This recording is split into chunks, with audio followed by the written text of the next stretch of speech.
Justice Subcommittee A's second day of hearings this week. We are hearing submissions on the principles of the Treaty of Waitangi Bill, and our first submission this morning comes online from Ngāti Ngaunga, and with us will be Honenuku Tarawhiti.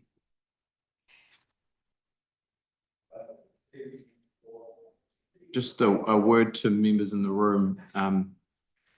Parliament's printing system went a bit haywire yesterday, so most of us are running digital agendas just in case people wonder. We're all on our laptops.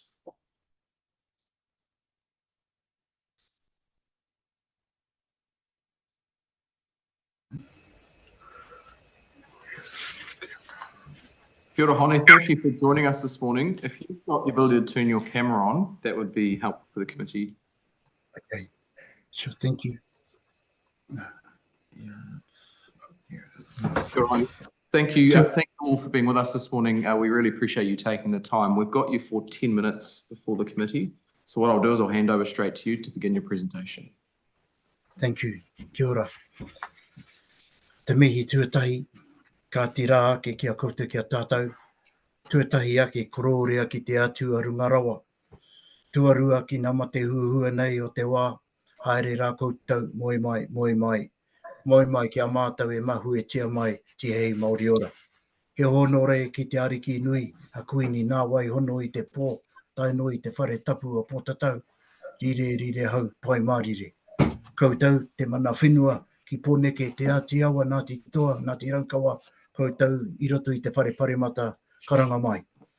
Mai te maunga o tau piri, haere tonu atu au ki whakapau nākau ki Pōhoturoa. Nei ngā waka e rua nei a Tainui, roto ai a Te Arawa. E konei a mātou ngā marae e toru, ko te marae a Taupiri o Ngāti Ngaungau, ko te marae ara o te Pākira, Ngāti Wāhiao Tūhaurangi, me te marae o te mātai kōtare o Ngāti Rangi Te Aorere e tū atu nei. Tēnā koutou, kia ora koutou katoa. My name is Hone Tarawhiti, and joining me today are my colleagues, my brethren in Whanaunga, Laurie Paul from Te Mātai Kōtare, Ngāti Rangi Te Aorere, and also Sharon Porter, also of Ngāti Wāhiao Tūhaurangi of Whakarewarewa, and Rangi Wade, who is also here. I take it that you have received my submissions, and I take it that it has been taken as read. As I said in my mihi, I'm here on behalf of the three hapu and the marae that I represent today for these submissions. And I first would like to say we oppose the principles of the Treaty of Waitangi Bill. This bill should no longer proceed. And secondly, the Crown should adopt the recommendations that were set out in the Ngā Mātā Pono report written by the Waitangi Tribunal. Thirdly, it takes two parties to make an agreement, but it only takes one to break it. In the principle one, the Government of New Zealand, with the full agreement of Parliament across all parties, should have the authority to govern and make laws in partnership and in genuine spirit of our country's founding document, Te Tiriti o Waitangi, upholding the original version in Māori with consultation with tangata whenua, in order to ensure the rights of Māori are firmly embedded to allow a balanced rule of law and transparency of our democratic rights are upheld. Nā te kauano Aotearoa tai atu te whakataitanga. Oversimplification of treaty principles, hei whakahāwea ngā tikanga o te tiriti. This bill reduces the complexity of the treaty into a vague one-size-fits-all tikanga. The treaty is an agreement that was entered between the Māori and the Crown. In any agreement, it takes two parties to make that agreement, but it takes only one party to break the agreement. This bill allows the Crown to change the relationship between themselves and kia tātou te Māori and us the Māori. They have done this by themselves, and therefore, without our consent, we submit that any issues as significant as this, the Crown should have to obtain consent from Māori, such as our tribes, for our people before any policy has been developed. In our principle two, our case, our submissions is that the Crown first acknowledged the sovereign right of tangata whenua that reflects the views of Hapu and Iwi, whom are the lawful signatories of the Treaty of Waitangi. The Crown recognises these rights monumental to Aotearoa. These rights are memorised or memorialised within all aspects of our communities, not just treaty settlements. This fails, the principles of the Treaty of the Waitangi Bill fails to acknowledge the unique context and evolving needs of our Māori communities. I would like to quote for an example of a person that I know that has lived all his life on a pā in Taupiri. His father was challenged by his elders to build a marae for his people. This man was illiterate, couldn't read, could not write, didn't even know how to speak Māori because he came through that gap of those generations where their parents were beaten for speaking our language, our reo. However, this man continued on and he finished building a mega and beautiful state-of-the-art marae. At the same time, he also created, revived, and also promoted the use of riparian planting. So good was this that he was recognized in Europe, in Sweden, and in Denmark, where he received international awards for somebody who couldn't write.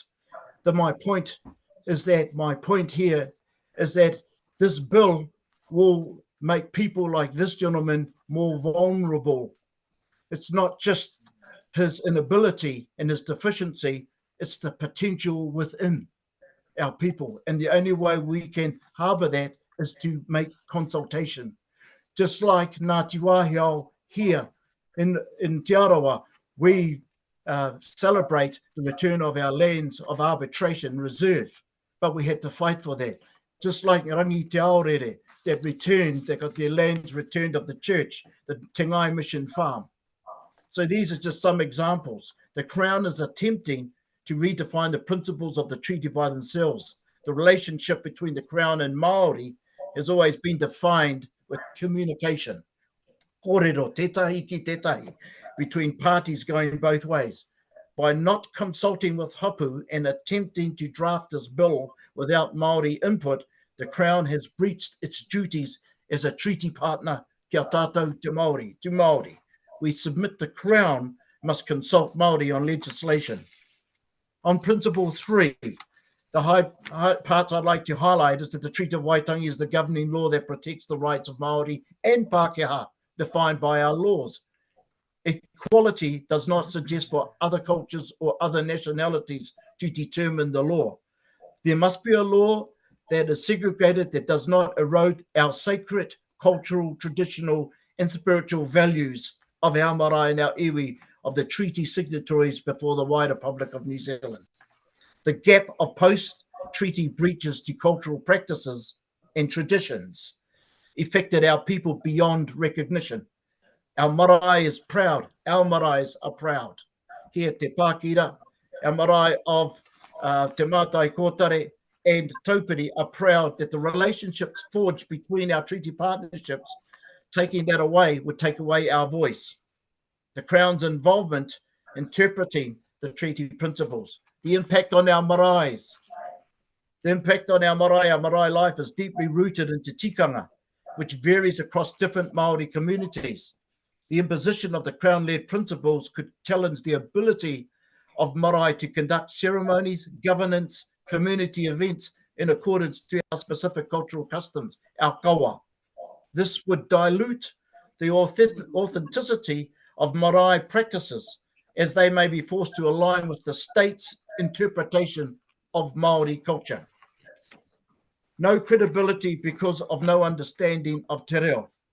In promoting this bill, Mr. Seymour has attempted to change a culture that he has no understanding of. Mr. Seymour cannot speak te reo Māori and does not know of the customs that drive the Māori people. How can Mr. Seymour interpret what has been said or what has been said in te reo when he has no knowledge of our language, ladies and gentlemen? This bill has no credibility because the person who is the driving force behind the bill has no credibility to comment on any agreement drafted in our language, in te reo. As stated in my submissions, I speak on behalf of three marae which are here present today. Te Pākira Ngāti Wāhiao, Te Mātai Kōtare, Ngāti Rangi Te Aorere, and Ngāti Ngaungau of Taupiri Marae. The recommendations is that I would like to make a recommendation on the points that we have promote workshops on the status of the principles of the treaty on specific days of significance, such as Waitangi Day, even Matariki, that we uphold this. So in conclusion, before I run out of time, we say as a tribe, there is no credibility, there is no consultation, there has been no consent, and there has been no involvement to enhance te reo. Koe rā i taku kōrero e raku rangatira mā i tēnei rā kia mātou i tēnei ata. No reira, koe rā te whakaro o tātou, hei kotahi tātou i raro i te kaupapa i tēnei rā, tēnei tuku te mihi atu kia koutou, i tukuna tēnei wahanga kia mātou tai tawhiti, i roto i tēnei rā, no reira e aku rangatira, kia pau aku kōrero, tēnā koutou kia ara hoki tātou katoa. Kia ora, Honi. Thank you for your submission. Well timed, bang on 10 minutes. So we'll just, on behalf of the committee, thank you for being with us this morning. First up, 8 o'clock. It's always a tough spot to fill, but we appreciate you being with us this early. Thank you. Thank you. Kia ora. We're going to now move on to our next submission, which is over the page. This is from Pirirako Tribal Authority, and we should have Jason Ake with us. Jason, good morning. Thank you for being with the committee. We've got you for 10 minutes this morning. I will hand over to you to begin your presentation. Kia ora hemi, o te rā tēnā rā koutou katoa. Tūtahi ake rā, me mihi ka tika ki tō tātou nei kuini i ngā wai hono i te pō. Me te whare ka hui ariki, rire hau pai marire ki a rātou. I'm going to be very quick in my submission. Tomorrow morning, the Ngāti Ranginui Kapahaka group will open up Te Matatini o te Kāhui Maunga with their performance. Ngāti Ranginui is our iwi. However, we have connections across the Kaimai Ranges, the Ngāti Haua and Waikato. We were classed, James, as unsurrendered rebels by colonial forces, and rather than wear that tag like slaves, we wear it with absolute pride.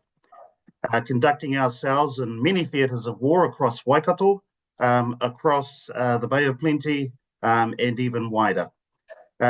We have resisted and continue to resist the imposition of colonial-driven influences on our tribal estates. It will never change, James, because resistance runs through the veins of our people. The Pirirako Tribal Authority, incorporated representing Pirirako Hapu and Tauranga Moana, resolutely opposes the principles of the Treaty of Waitangi Bill.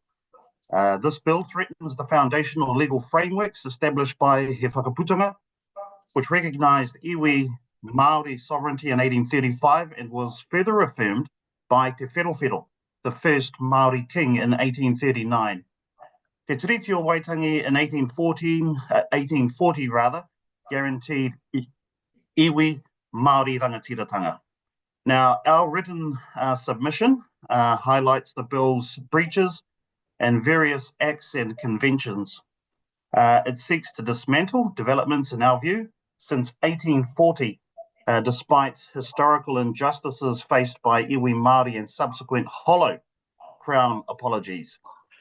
The bill contravenes the Treaty of Waitangi Act 1975, the Resource Management Act 1991, the Conservation Act 1987, and a large range of others. It ignores Ngā Mātā Pono, the Treaty Principles Waitangi Tribunal Report of 2024, and it also disregards the United Nations Declarations on the Rights of Indigenous Peoples, UNDRIP, and the New Zealand Bill of Rights.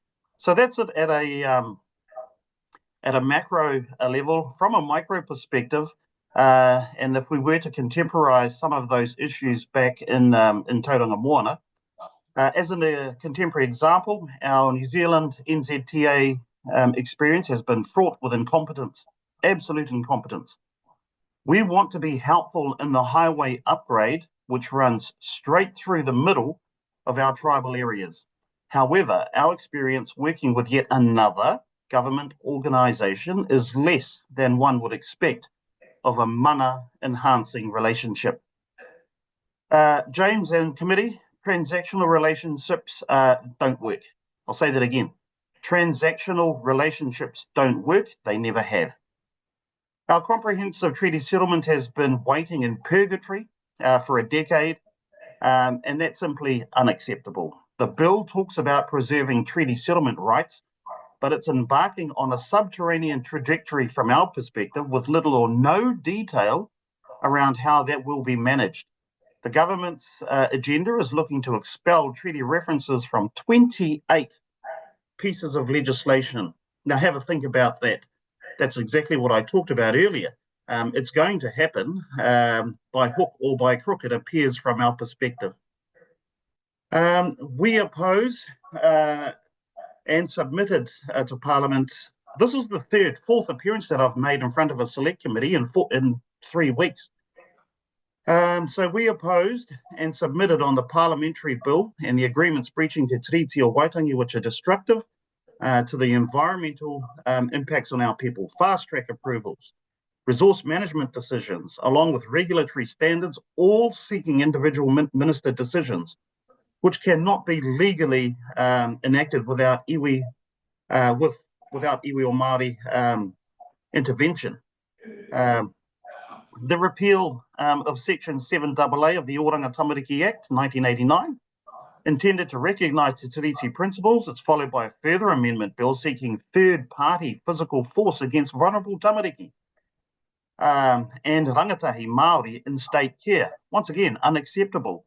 And as we have seen in Parliament, with a number of parties raising it, it has not worked, and it will never ever work putting our children in prisons, because effectively that's what they are.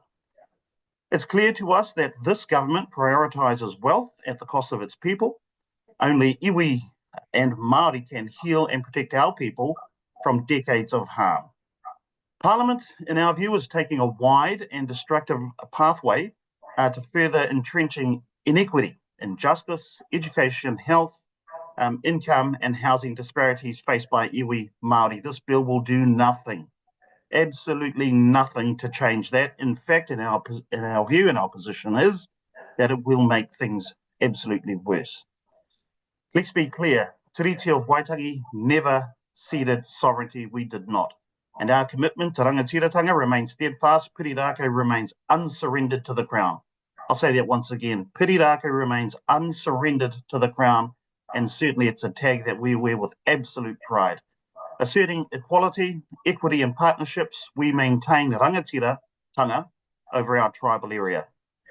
I'm going to skip to our recommendations.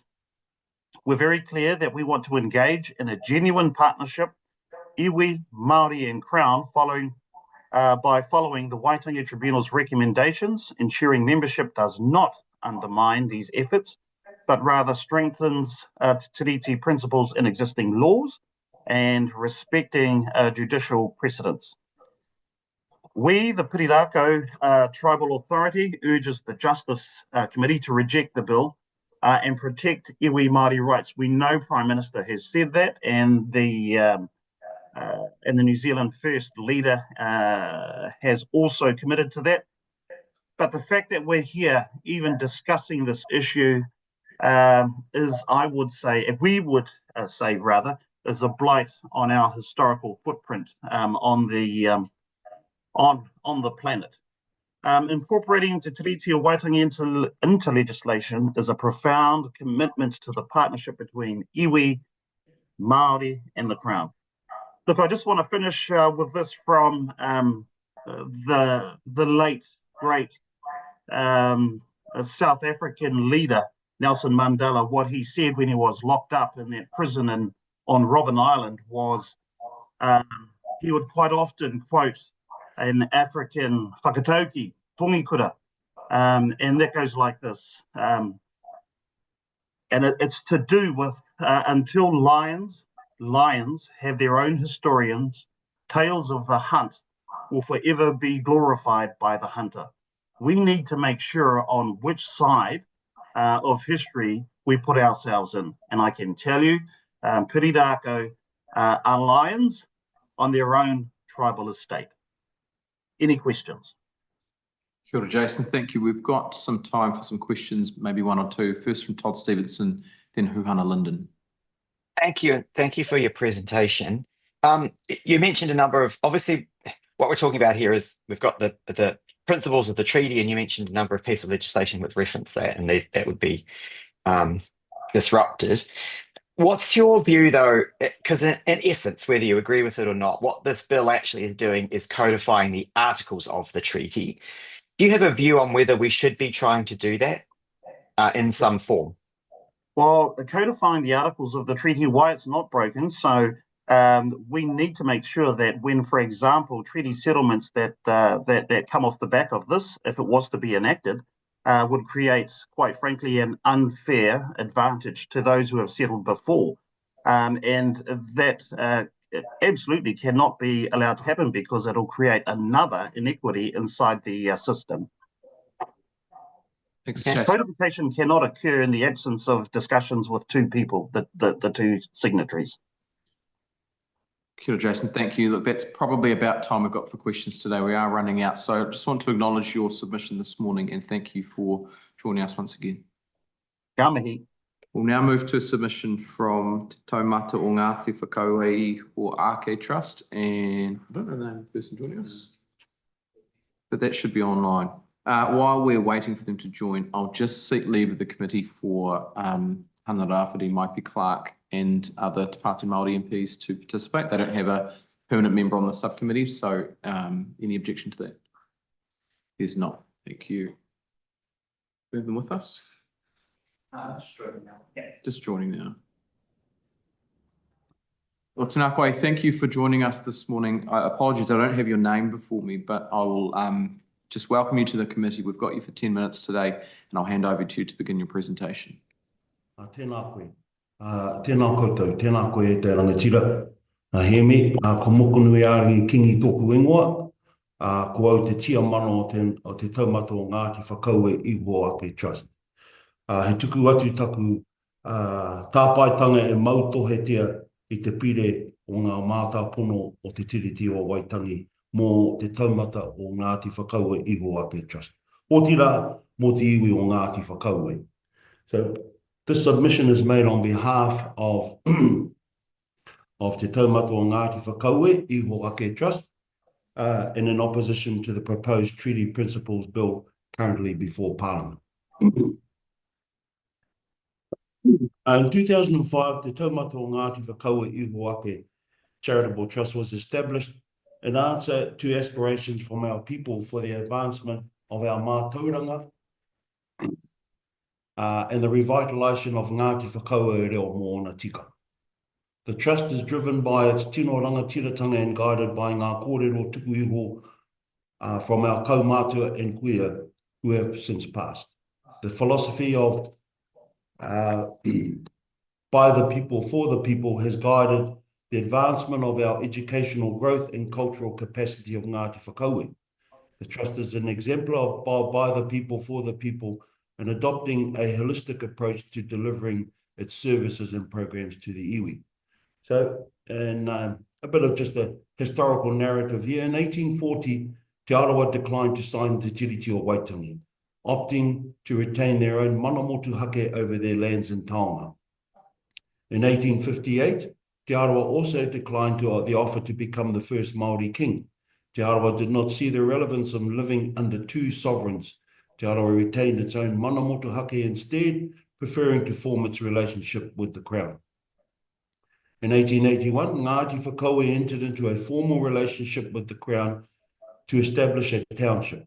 The Rotorua Township Fenton Agreement of 1880 was signed on a leaseholder basis. Ngāti Whakauei becoming the landlords and the Crown became the custodial managers, ensuring leases were procured and honoured.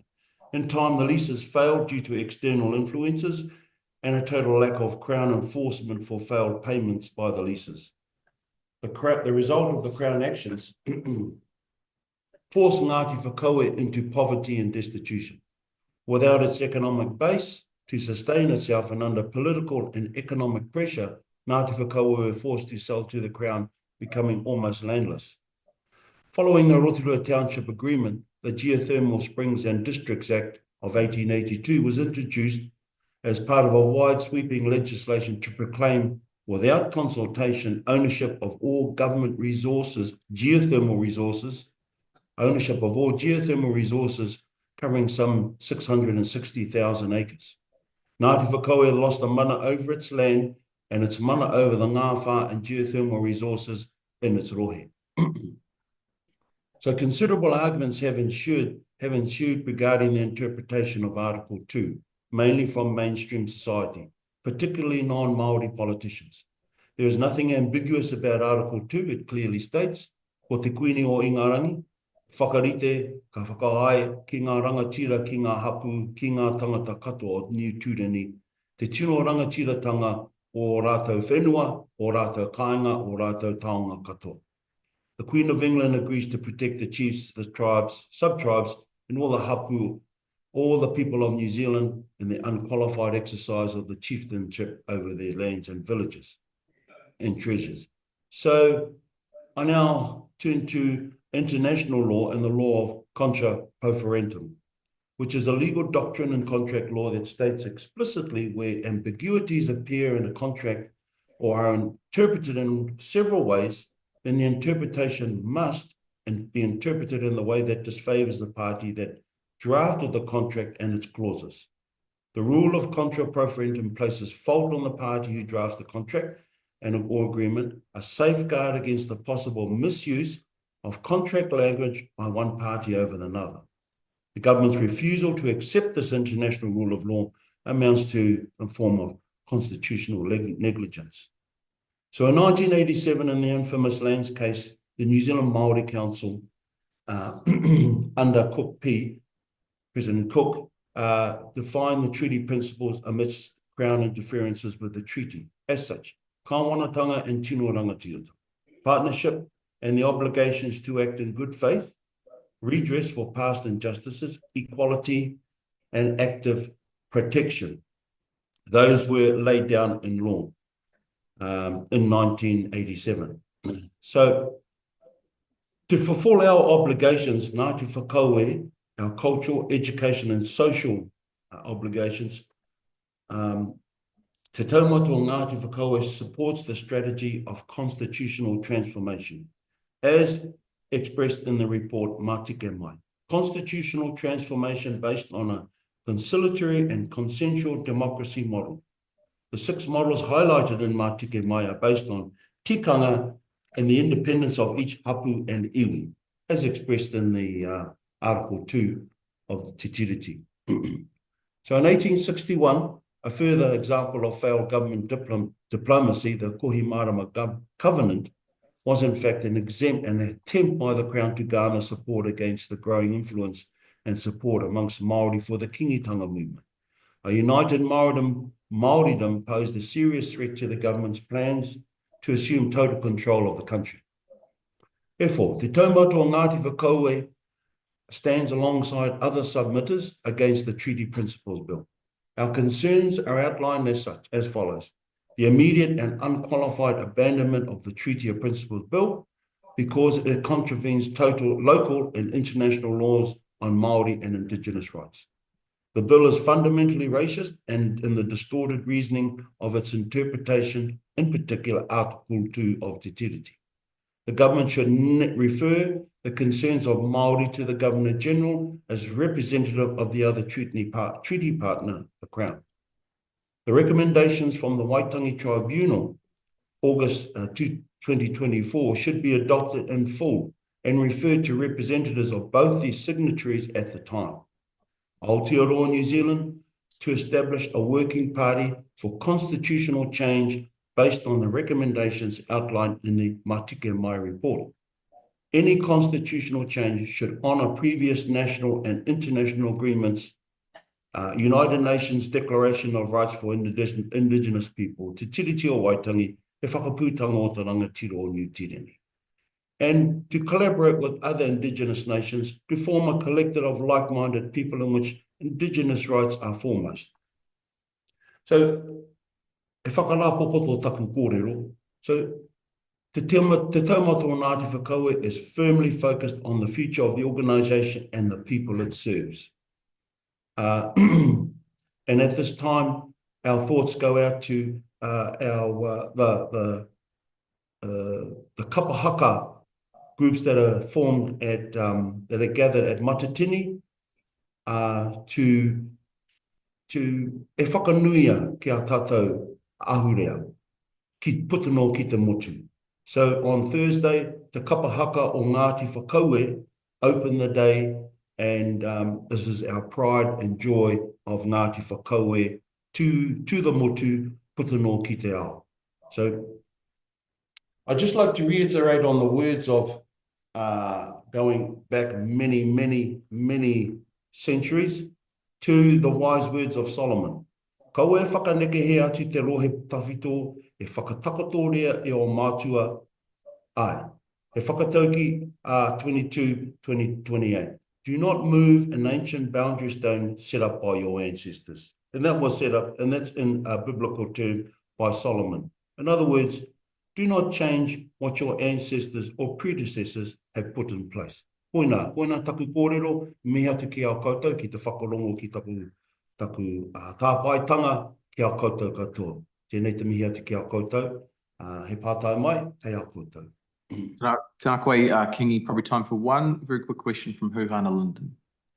Tēnā koe te matua Kingi, e potira mihi atu ana ki a Ngāti Whakaue. I really appreciate your positive and future-focused submission today, particularly around the pathway to constitutional transformation and reiterating that, you know, proposals have been put forward that were evidence-based. Now, thinking about that mahi, is it your recommendation to the Select Committee that we should be promoting the fact that a national conversation is required and a commitment to our pathway to create our own constitution that is uniquely Aotearoa? Ai, ka tika. E tautoko ana tō kōrero. Ai, exactly. That's exactly how it should go. And as treaty partners, we should all come together and talk our way through it. Because there's only two societies here. Two societies, two sovereign nations. And it's up to us to move forward together. And part of a constitutional transformation, I think, is well overdue. Kia ora, Kingi. Thank you for your time this morning and for being before the committee. We appreciate you providing a presentation. Tēnā koutou. Kia ora. We'll now go to our presentation from Wiremu Puke, and Wiremu's with us now. Tēnā koe, Wiremu, thank you for joining the committee. We have you for 10 minutes this morning, so I will hand over straight to you to start your presentation. He honore he kororia he maunga runga ki te whenua he whakaro pai ki ngā tangata katoa. He mihi kawana ki tō tātou kuini te ariki nui ngā wai holo I te pō ki runga te ahure o tapu o ngā mātua tupula rire hau kai mai. Tēnā koutou e te o te committee whakahaere.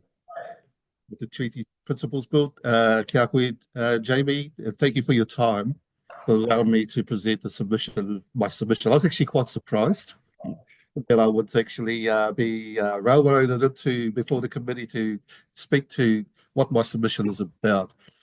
I would assume that the committee has read my submission, but I want to also focus on certainly give you some background in terms of my late father, Hari Puke. My dad, Hari, was the chairman of the Tainui Māori Trust Board at the time they settled with the Crown, and in 1995. So in terms of the background of achieving that our treaty settlement, my dad was quite involved in articulating alongside his very close friend and Sir Robert Mahuta. So being a witness, first-hand witness to some of the background engineering work that went behind our Raupati settlement, gave me quite an insight in eventually stepping up to deal with local government. So behind me, you'll see a shot of the Pātaka, which was part of one of the positive treaty relationships that we fostered with the Hamilton City Council. The Te Parapara Garden was one of many, many initiatives that when a positive treaty relationship does work, the mana of both parties is actually honoured. In doing so, it didn't come easy. The RMA, we did it through the auspices of the Resource Management Act, and also through it was in the first 2 or 3 years quite a torrid affair to actually get some footing into the RMA space. But eventually we won over the trust and respect of many of the developers who came to engage with us, and the city of Hamilton, or Kirikiriroa, has actually benefited immensely from what those engagements are about. In terms of honouring Article 2 in particular of the Treaty of Waitangi, so we gave a presentation to the then Governor General at Hukanui Marae, Sir Satyanang, and about how a positive treaty relationship can actually foster good outcomes for the whole community.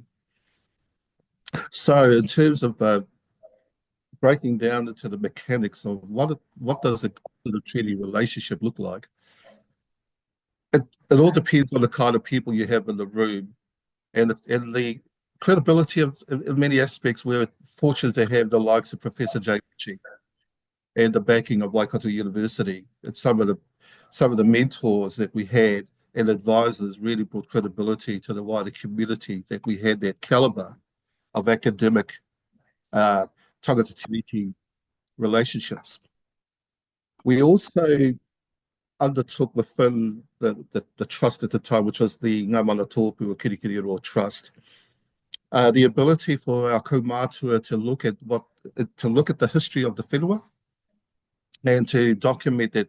I had some good documentation of the history of many of the urupa and past sites of Kirikiriroa that were labelled the direct descendants of those tupuna who had land confiscated. The last actual tupuna who had land confiscated under Raupatu, to give them a chance to have a say and to reconnect with their land.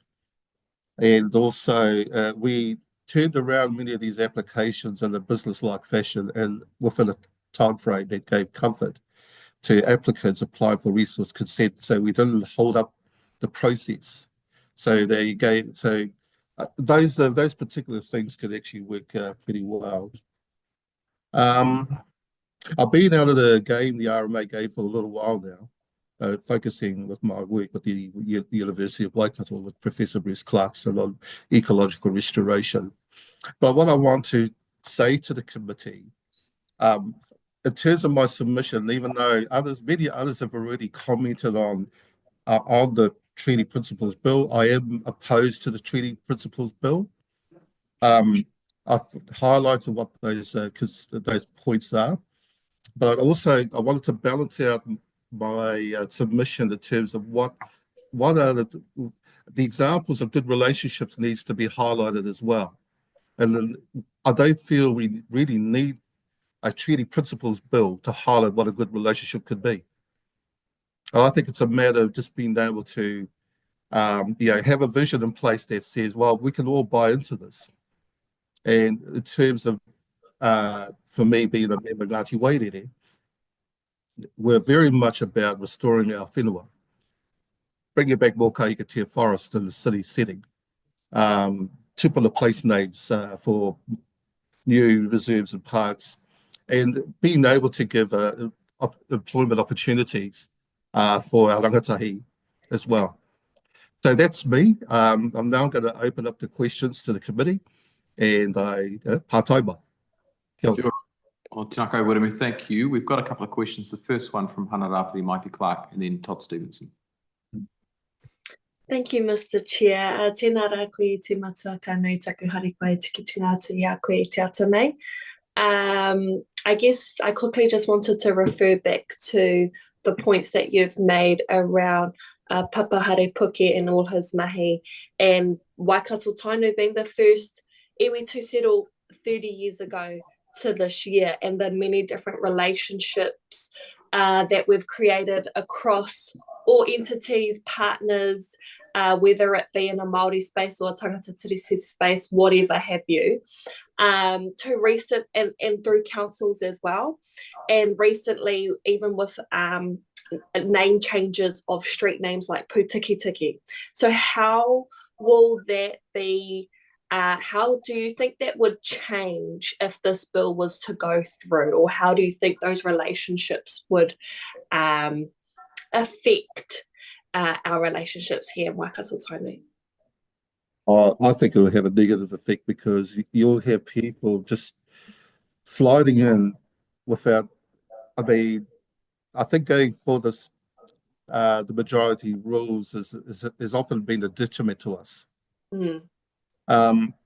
With the rechange of the rename of Vontevsky Street back to Putikitiki,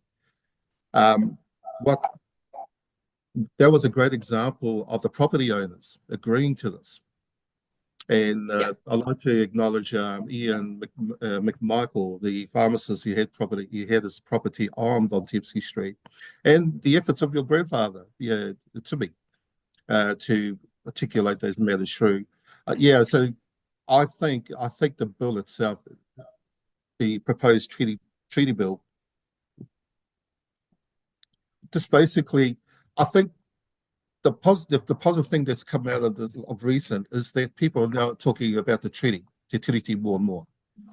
And particularly amongst Pākehā, who never gave it much of a thought of the type of day. I think I have a lot of hope in our rangatahi generation that if the bill does come true, I'm hoping that they'll change it or get rid of it when they come into power. So we'll go to the question from Todd Stevenson to wrap up. Thank you for presenting. Sounds like you had a lot of issues with the RMA, which we could probably talk about all day. But my question's about something else, which is, and you kind of just touched on it then. Again, I think you said it would be great if we could have people buy into a vision. I think you said, and basically trying to get people to come together and. Do you have some idea about how we could build this consensus? Obviously, you don't think this bill is the right way, but do you think it is important to try and get some consensus around these issues? I think it's important that people need to understand the history. And that's a pivotal part of why things are done successfully in Kirikiriroa was the rich history, the pre-Raupatu history, the pre-Kingitanga history. And I think getting people to understand the significance of place names, why burial grounds were desecrated, why we've got a lot of our sites are on private land. The last thing we want to do is scare people off, to get them to engage in understanding what that history is about for us, not in the way of punishing them, but also is to give them an opportunity to understand. Good, well, thank you for your time this morning. That's all we've got time for. And just want to acknowledge your submission and thank you for responding to our questions too. We do appreciate it as a committee. Kia ora. So we'll go to submission now from Kate Moriō-Hoho. And do we have Kate with us? Is Kate online? Kate's joining online. Kate Morena, good morning. Thank you for being with us this morning. We've got you scheduled in for a 5-minute session this morning, so I will hand over to you to begin your presentation. Tēnā koutou katoa. Ko Tainui me te aroa ngā waka. He uri ahau no Raukawa ke wharepunga tūwharetō Maniapoto Waikato no para wera ahau. Ko Kate Moriō-Hoho ahau. I am strongly opposed to the bill, the Treaty Principles Bill. I take my submission as read. In summary, you've probably heard a lot of the similar points. For some background, I'm a postdoc research fellow at Auckland University. I'm a geoscientist, so specialize in using chemistry to understand magma systems. So my summary of my opposition is that I feel that there's unnecessary tampering with constitutional arrangements, a false interpretation of Te Tiriti. I am also opposed to the unfavorable interpretation of legislation. I feel it creates social division, and it's very hard to have a mature conversation about something like this when there is a lack of knowledge in conversation participants about the treaty itself and its principles. I fear that there is there will be an erosion of partnerships and Māori Crown relations that are already been established. I currently sit as a mana whenua trustee on Maunga Tautiri, which is in the northern part of Raukawarohe. And we have a co-governance framework there, which for me, I really feel like on our board, because of that co-governance framework, there is a diversity of thought, there is diversity which leads to diversity of thought. And it was Aristotle, an ancient Greek philosopher, who said that multiple lines of evidence lead us closer to the truth. And when you have a co-governance framework like that, it works in our favor for us to problem solve. I also feel the Treaty Principles Bill is misleading. It has ambiguous intent and problematic wording.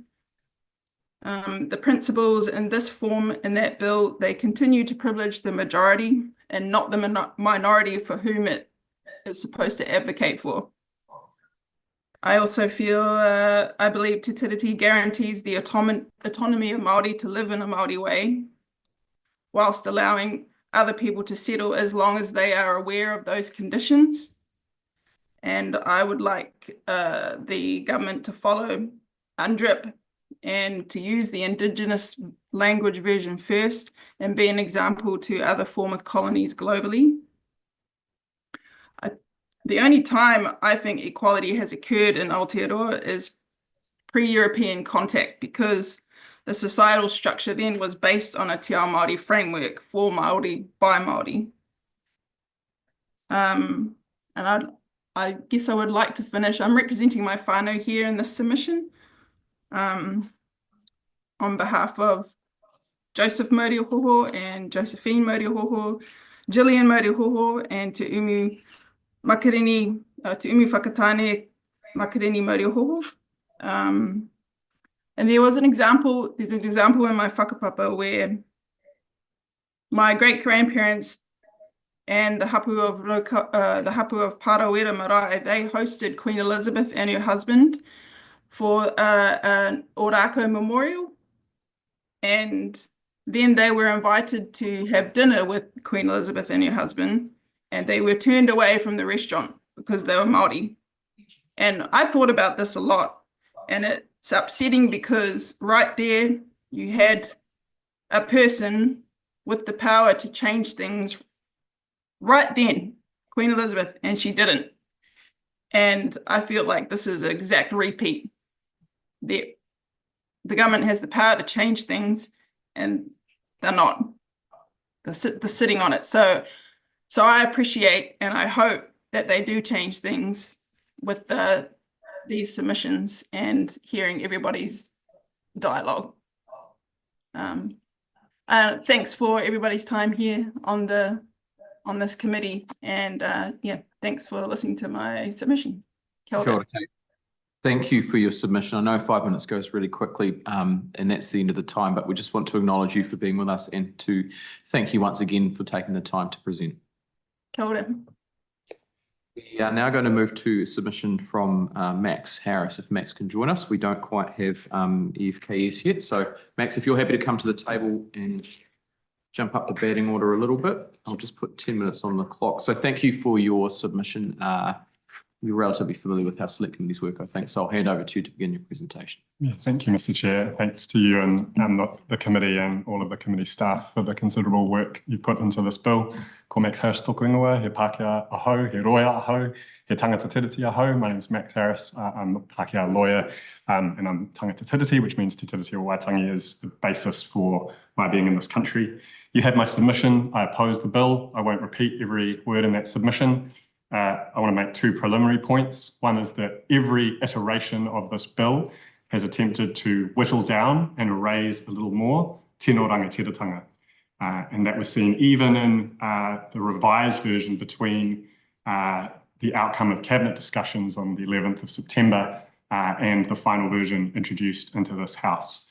The second point I wanted to make by way of preliminaries is that I see the treaty principles as a kind of thin thread that connects existing law and policy to Te Tiriti o Waitangi. And I see this bill as an attempt to cut that thread, leaving existing law and policy disconnected from the text of Te Tiriti o Waitangi, which should be fundamental. I mentioned 3 substantive problems with the bill in my submission. First, that it removes fundamental Māori rights. Second, that it undermines a fundamental constitutional document. And third, that it removes a brake on privatisation and environmental degradation. I also mentioned 4 process-based problems with the bill. First, that there is no engagement with Māori as a treaty partner as part of this bill. Second, that there was no engagement with people with expertise. Indeed, that was actively resisted, as we know from the Waitangi Tribunal reports on this. And third, that the bill failed its own internal quality assurance assessment. Fourthly, as well, it ignored good faith advice of officials and important work that officials did. The counter-arguments in defence of this bill don't pass muster, and I explain why in my submission. I don't accept that treaty principles lack democratic legitimacy when you consider that treaty principles have been passed by multiple governments and multiple pieces of legislation, and when you also consider that the courts are an important part of a healthy democracy, and the courts, as is usual, have given certainty to general principles in the same way that they do across a range of legislation, including public health legislation and environmental legislation. The argument about certainty is also misplaced. There's sufficient certainty in the meaning of treaty principles, and I explain why in the submission. This is not a constitutional conversation. As many have pointed out, this is a monologue rather than a dialogue, which hasn't involved real engagement. And lastly, I reject in the submission the notion that treaty principles or treaty protections undermine equality. It's acknowledged in New Zealand law that sometimes people have to be treated differently in order to achieve equality. And in New Zealand law, we have basic rights as well as different rights because of our position and our circumstances. I want to make one further comment about how this bill has been used. In my view, one of the most repulsive parts of this bill has been the way it has been used as an ugly vehicle for trying to deceive New Zealanders about the meaning of Te Tiriti o Waitangi. And I don't use that word deceive lightly. I think the architect of this bill has on multiple occasions claimed that Te Tiriti o Waitangi says that it protects tino rangatiratanga for all. We know that is not true.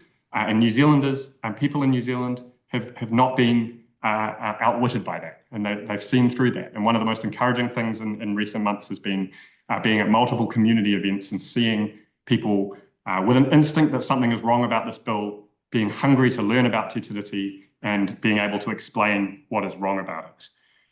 To the ACT Party, a party that is meant to stand for a small state, I want to say that I think this bill is a gross overreach of state power in attempting to undermine a fundamental constitutional document. And to the National Party, I want to say that I think agreeing to this bill as being part of coalition negotiations is, in my view, a profound mistake and a serious error of judgment that has set back relationships and done damage to communities. And I want to end just on that point about relationships, because Te Tiriti o Waitangi and my engagement with Māori has enriched my life and has deepened my relationships as it has with many in my community. And I think that undermining Te Tiriti undermines that pathway to engagement with Te Ao Māori that Te Tiriti allows. So I strongly oppose this bill. I'm happy to take the remainder of time for questions. Thank you, Max. We've got some time for questions. I wasn't sure whether Huhana's hand was still up or had gone up. It's a new hand for Max. It's a new hand. I'll go to the new hand from Huhana Linden, and then we'll go to Todd Stevens. Tēnā koe, Max, e mihi atu ana kia koe mō wō kōrero I tēnei ata. I wanted to examine with you, you've spoken to the damage in communities and those social impacts. Are you able to share further your thoughts? And I myself have attended hui where it has been robust, but it's been productive.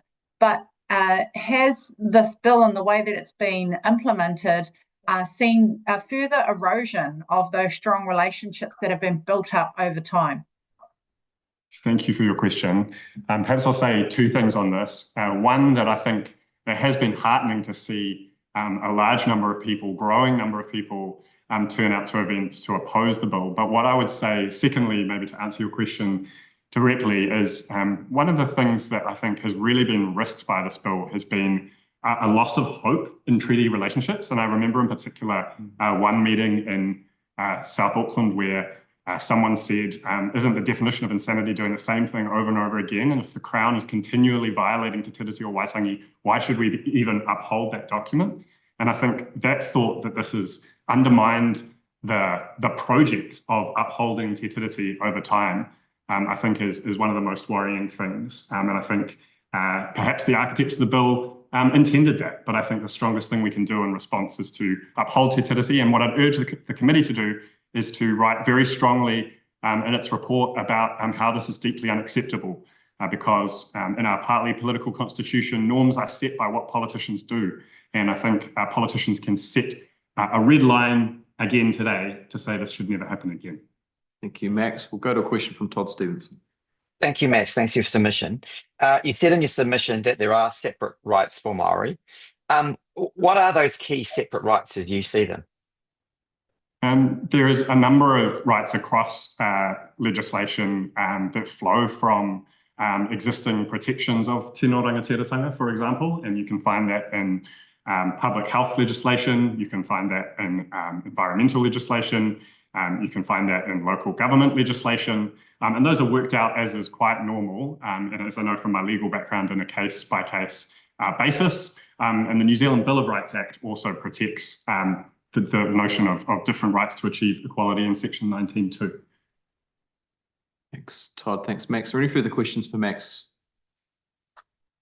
There appear to be none. Max, we've got a couple of minutes. Normally we use it to catch up time, but if you have any further closing comments you want to make before we wrap up, I'm happy to hand over to you.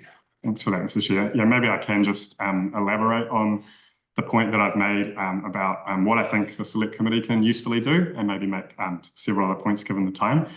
So yeah, I do think, as I mentioned in response to that question, that perhaps a start can be made towards resetting some relationships by Parliament condemning this bill in the strongest terms that it deserves, and explaining that no bill should come before this House again that tries to tamper with the text of Te Tiriti o Waitangi directly or indirectly. It would be possible for the Select Committee to say that, and also to say that never again should coalition negotiations or a coalition document be put over the Te Tiriti o Waitangi.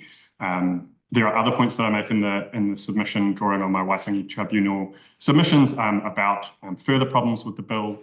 I won't go into all of those here, but I do want to make the point that first of all, having principles set in general terms, and then having the courts tease out what those principles mean, is entirely orthodox and entirely normal.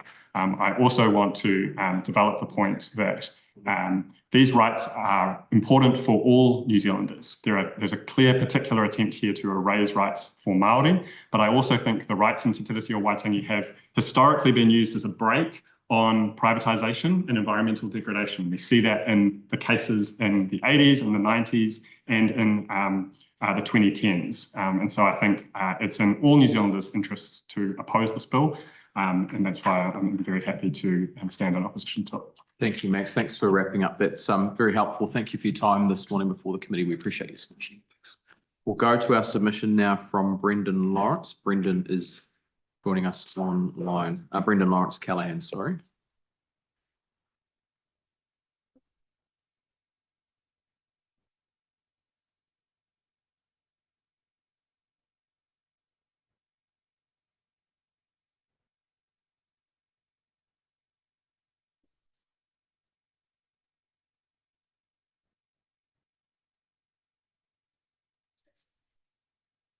Brendan, if you unmute, turn your camera on, you will appear on screen for us.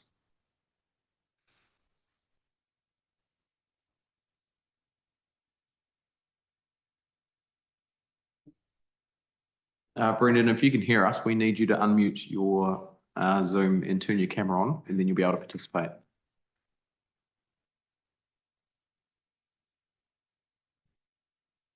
We have Matt. Yes. Let's go. While Brendan gets himself sorted, we'll go to Matt Robertson.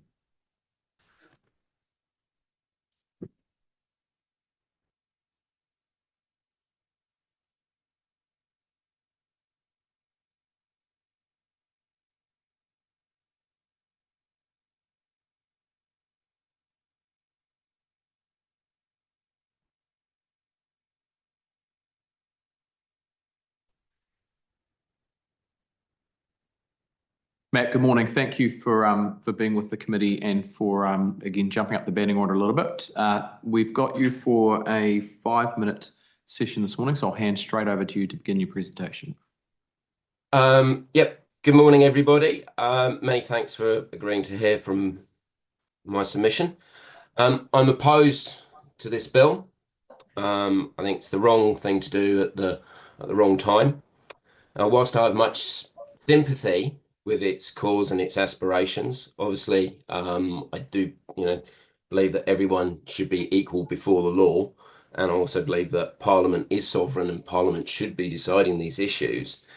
We've got to take into account the fact that there have been some grievous breaches of trust since 1840. Some terrible things have happened. I mean, we've got to build that trust back before we can make the changes and do the things that ACT want to do. In a sort of summary, it's kind of like pushing too hard and too soon. As a bit of context, you can tell I'm British, from South London, but my father's side of the family is Scottish. So I grew up supporting Scotland and thinking myself as Scottish and still feeling the pain from losing to England on Sunday morning. But I went to university in Scotland at a time of increasing Scottish nationalism that was happening as a result of some of the things that Margaret Thatcher's government had done. And also at university, I came into contact with a lot of guys from Northern Ireland, both sides of the divide over there. So I got to thinking a lot about the nature of nationhood, the nature of the union that I was living in, the UK, and trying to look at that and trying to how does it all work? How can you make it work better? And then coming to New Zealand, and then also actually having a Canadian wife and Canadian family. So I'm looking at Canadian politics as well as New Zealand politics. And it came sort of worked out really that very much on the side of what I call, well, what can be called as unionism or a liberal unionism, and the belief that the proper and fit and best foundation for any nation is as a union of people united by a shared set of values, irrespective of race, colour, creed, religion, language, or even geography. But within that, you've got to understand how that works and what you need to do to make that work. And you've got to understand other people's journey is very different to you. And you've got to understand those journeys. And a good example of where that failure is in this piece of legislation is when they're talking about a referendum. You've got people who are sitting there going, we are worried about the tyranny of the majority. So what you do not say to them is, oh, well, don't worry, we're going to have a referendum. That's going to produce a Newtonian reaction. Every action has an equal and opposite reaction. So they're going to get more worried by the threat of a referendum. What you've got to do is just keep on working with things and delivering a good government. And often what in Scotland we call, in Britain it's referred to as nationalism or separatism, and in Canada they call it sovereigntism. For Quebec, I don't know the right word for it in New Zealand, the opposition to the union. I don't like the term separatism because I don't think it's an accurate description, but it's the word I've unfortunately used. You've got to understand each other's journey. So what I think the government needs to do instead of pushing on with this bill is concentrating on using good, solid, liberal values of equality and fairness to deliver a good government that's free of discrimination and fear or favour. And doing that will replace a sense of grievance with a sense of trust. Thank you. Thank you, Matt. We've got some time left. Let's go to Todd Stevenson for the question. Thank you, Matt, and thanks for your presentation. Just kind of two quick questions. So I understand your point about the timing, but do you think then that the equal protections section, which is basically principle 3, would achieve what you wanted around equality and everyone being treated the same? And is it your position, even if this isn't the right time, we do need to have a single, should only be one government for New Zealand? We need to come to some consensus around that. Yeah, But I think we've got to prove that it can deliver. We've got to act in that way and prove that we can deliver, and we can pick out things where we can tell where there's egregious things have gone wrong and correct those. I think there's a few examples of better treatment, better protection for urupa. You know, those can be harmed in various ways still, and we need to have clearer protections around that. That's a trust building exercise. Another couple, better investment in rural fibre, that and rural connectivity, that will support a lot of Maori communities, and involvement in iwi within that. That would be an example of iwi getting supported, but also the wider community out in those rural areas would also gain, and that would build trust. Another one, Heke Parata's example of 27 steps to get RMA approval for Maori land and 5 steps for general land. That's ridiculous and that's egregious. Fix that before you talk about referendums and before you sit there and put it in black and white that we get treated equally, or we should get treated equally. Prove the point. You've kind of got the... Thanks, Matt. Look, sorry to interrupt now, Matt, but we're a minute at a time. So just appreciate your answer to Todd's question, and thank you for being before the committee this morning for your submission. We do appreciate it. Many thanks. Kia ora. Thanks. We now have our next submission from Ngā Raihan. Where are we at? Ngā Raihania.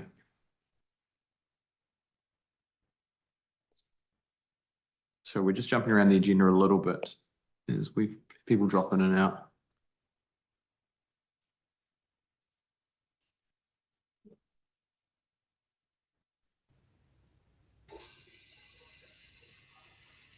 Here I am, I'm zooming in. Yeah, morning. Thanks for joining us. We've got you for 10 minutes this morning, so I'll hand over to you to begin your presentation. Good as God. Anyway, thank you very much for the opportunity to present. It came as a surprise, but very welcome. Rere tutahia, mākui mihi kia rātou ko pāhure ake, rātou katoa ngā mate o te motu. Haere, oki. Ki reira, ki te atua, e manaaki nei ia tātou i tēnei wā. Just paying respects to those that have passed on. I come from you today in the Ngāti Pro. I've done that because someone in your government approved Rocket Lab, and when they fly, it interferes with our communications and we don't get our connectivity out there becomes non-existent. My house is below Maunga Kahia. Maunga Kahia is our mountain for Rongomai Wahine. And so my house is positioned below that hill.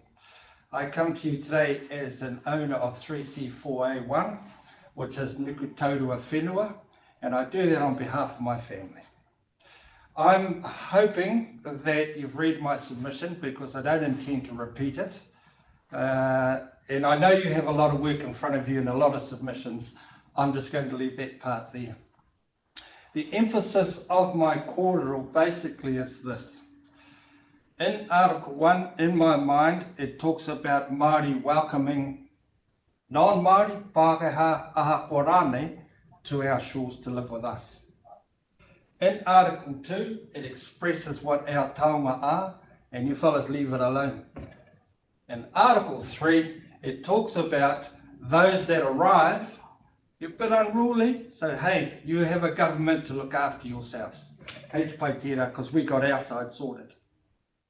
The reason why I'm saying this is because this Treaty Principles Bill, in my view, fails at the first hurdle.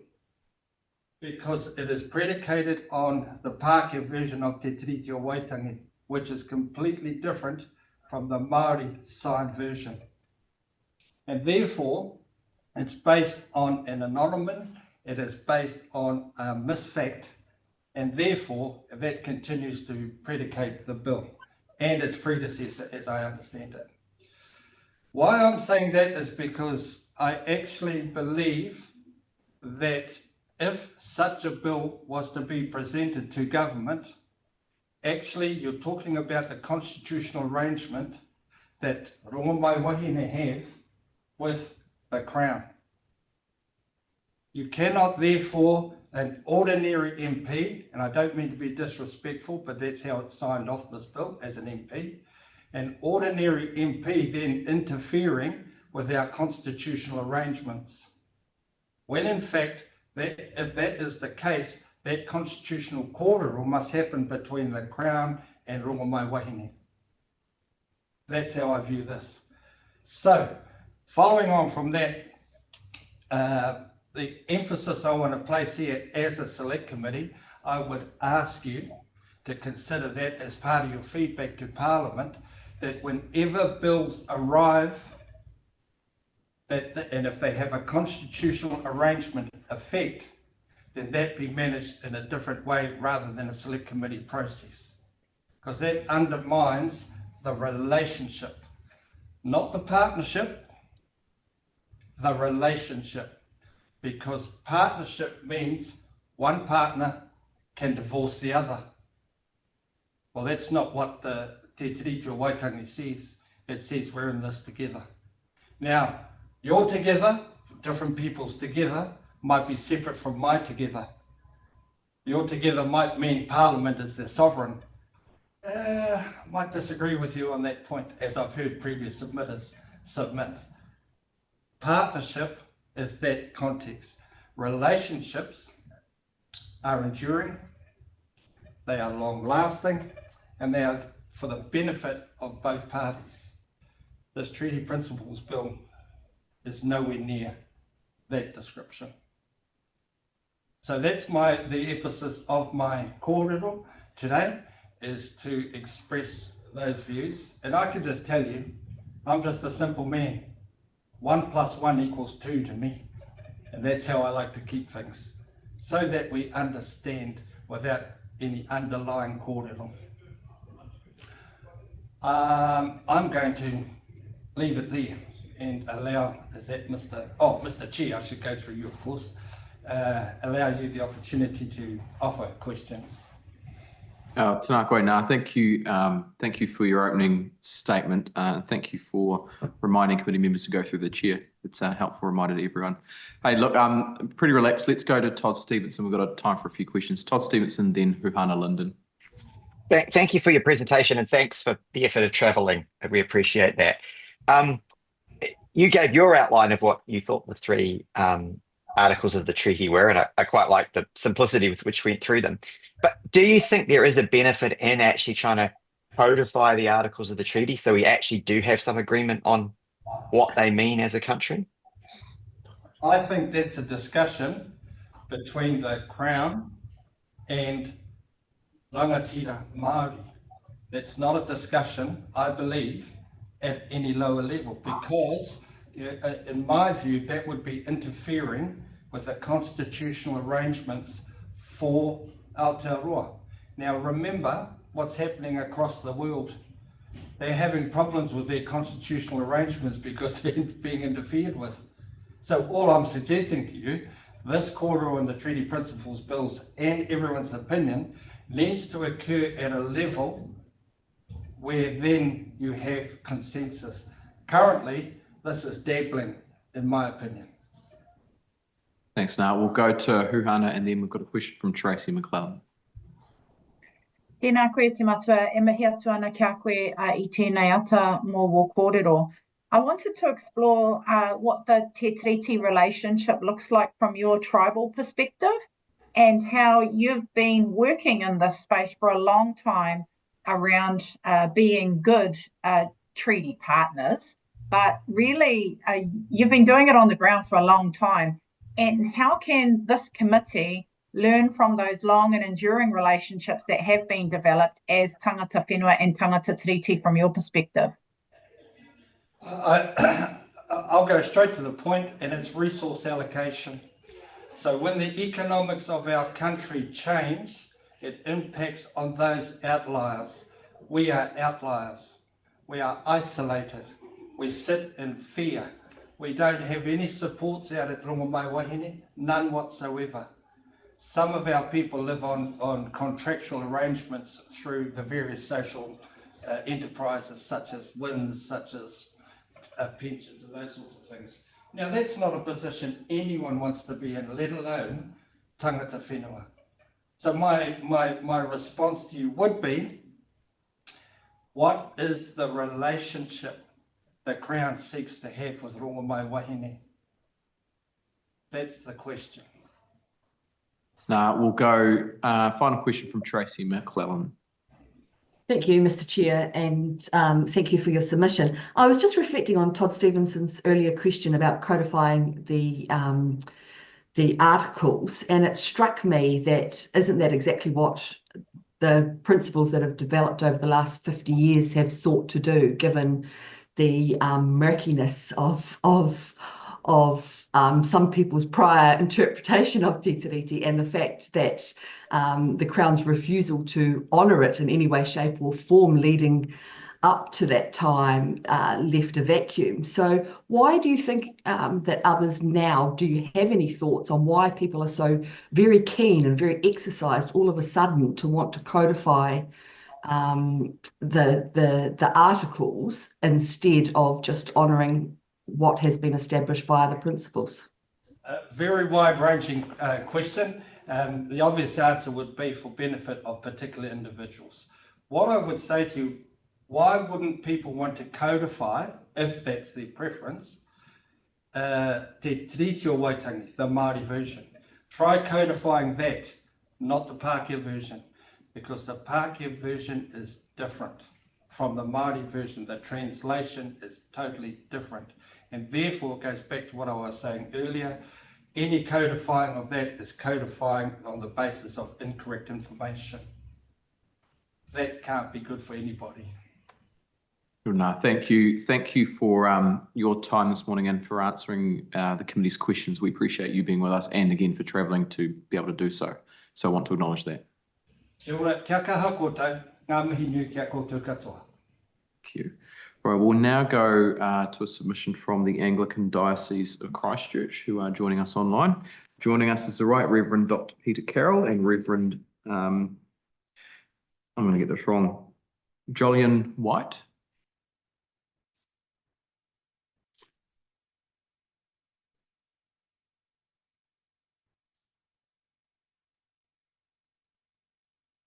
Morning, Peter, and look, sorry if I mispronounced your name, but I've got it as Jolyon. Is that correct? Kelly, you got it right. Thank you. Thanks both for being with us this morning. Nice to see you again, Peter. We will hand over to you for a very brief 5-minute session this morning.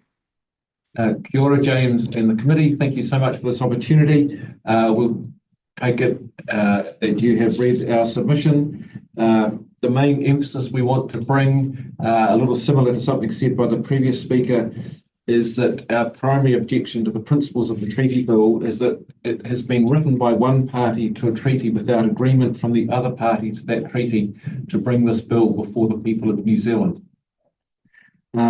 We have this objection out of our experience of being a three tikanga church. The Anglican Church in Aotearoa, New Zealand and Polynesia works on the basis of, as far as possible, equal sharing of power between Pākehā, Māori and Polynesia. That flows out of our commitment as a church to Tiriti as part of our constitutional arrangements. And in that treaty partnership within the life of our church, we know and understand through many conversations, many conferences, many synods, the importance of working relationally, having, particularly in matters relating to Aotearoa, New Zealand, Māori and Pākehā coming together on a matter, especially as basic as our very own constitutional arrangements. So out of that, we want to say to the committee, the bill is flawed from its inception because it does not result out of the two partners to the treaty talking together and agreeing that the time has come for whatever codification through principles may wish to be brought, or indeed that there's an agreement not to bring such principles. So that's our strong emphasis to you as a committee. We can see in the response to the bill, Māori are not on board with this bill across our country, and therefore we should be going back to the drawing boards on whatever may be at stake in our national conversation about the meaning of the treaty for Aotearoa, New Zealand today. We believe that for Pākehā, this is not doing our reputation, our mana well as a partner to the treaty. We are suffering in how Māori are viewing us as an honourable partner to the treaty. We would also like, as a secondary point, to simply say when the bill process is over, and we know that's guaranteed by the national leadership within the government, we would like to see the government take a lead in restoring social cohesion to our nation. Thank you. Thank you, Peter and Julian. Look, we've got some time for questions from the committee if members would like to pose some. So I'll hand over to the committee if you have questions. I'm looking around the room and there's none immediately. So we've got a couple of minutes remaining. Oh, there we go. We've got one from Huhana Linden.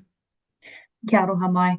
Tēnā koutua. I wanted to talk to you from a church perspective, knowing that Te Hāhi Mihingari has been working cooperatively and collaboratively with Tiwi Māori for a very long time in structure and with purpose.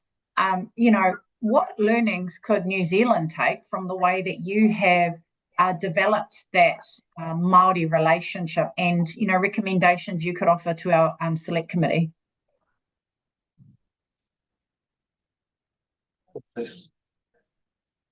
Yeah, I mean, first of all, I think one of the key learnings is that you can't unilaterally drive a relationship from one side. It has to be both parties working together. And the second thing from my perspective is that we haven't always got it right. And that means we need to leave space for humility, trying again and again and making sure the relationship is front and centre. And that's something that attempting to codify all of the principles in law now sets in concrete stops us being able to do. It's an incredibly dangerous backward step. I think the other recommendation we would bring out of the three tikanga church experience is that our parliament considers having two houses, a house of Pākehā and a house of Māori. And when those two houses agree on legislation, that is legislation applying to the whole of Aotearoa, New Zealand. Thank you both. Thank you for the questions. Thank you for your time this morning. I know 5 minutes is a very brief session, but we appreciate you taking the time to Zoom into us and provide your submission. Kia ora. We will now move to submission from Murray Ray. Murray's joining us online.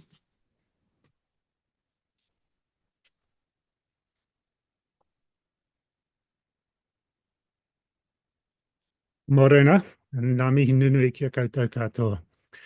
Thank you for the opportunity to make a presentation to the committee. My name is Murray Ray. I'm a Presbyterian minister and Professor of Theology at the University of Otago. In my written submission, I made two key points in opposing the Treaty Principles Bill. The first was to point out that despite the bill's claim to define the principles of the Treaty of Waitangi, signed in 1840, it in fact undermines those principles, most obviously so in the bill's attempt to erase entirely the tino rangatiratanga that was guaranteed to Hapu and iwi under the treaty.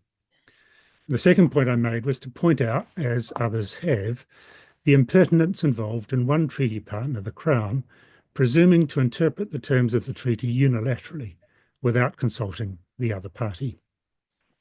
In supporting my submission further this morning, I want to say more about the relational nature of the treaty. The treaty established a relationship between two parties, the Crown on the one hand, and the chiefs or rangatira of the various hapu throughout Aotearoa, New Zealand, on the other. It establishes a legal framework for these two parties and those whom they represent to live together in this land. The treaty set out particular terms under which that relationship was to be pursued. It granted particular rights and responsibilities to each of the parties. Represented by Articles 1 and 2 respectively, the treaty grants to the Crown the right and responsibility to exercise kawanatanga, and to the rangatira and hapu Māori the right to tino rangatiratanga, that is, sovereignty over their lands, habitats, and all of their taonga, or that which they hold dear. These are not individual rights and responsibilities. They are rights and responsibilities assigned to particular collective entities, the Crown on the one hand, and hapu and iwi on the other. The third article addresses individual rights guaranteed to all citizens, including both Māori and Pākehā or Tauiwi. The argument commonly heard that the treaty undermines the equality of rights that should properly belong to all New Zealanders is refuted quite clearly by Article 3. Now, the challenge in 1840, as it still is now, is to work out how the rights granted to the collective entities, to the Crown and to Hapu and Iwi in Articles 1 and 2 respectively, are to be upheld and put into practical effect. Instead of taking up that challenge in good faith, this bill seeks instead to eviscerate Article 2 and erase the rights granted to Hapu and Iwi. It is thus a betrayal of the relationship that was entered into in 1840. That betrayal follows upon a long history in which tino rangatiratanga has been denied. Land has been stolen, cultural treasures have been desecrated. The prerogative to meet the challenges confronting Māori in ways that respect the tikanga and the mana of the various hapu has been repeatedly trampled upon, both by adverse legislation and by common practice.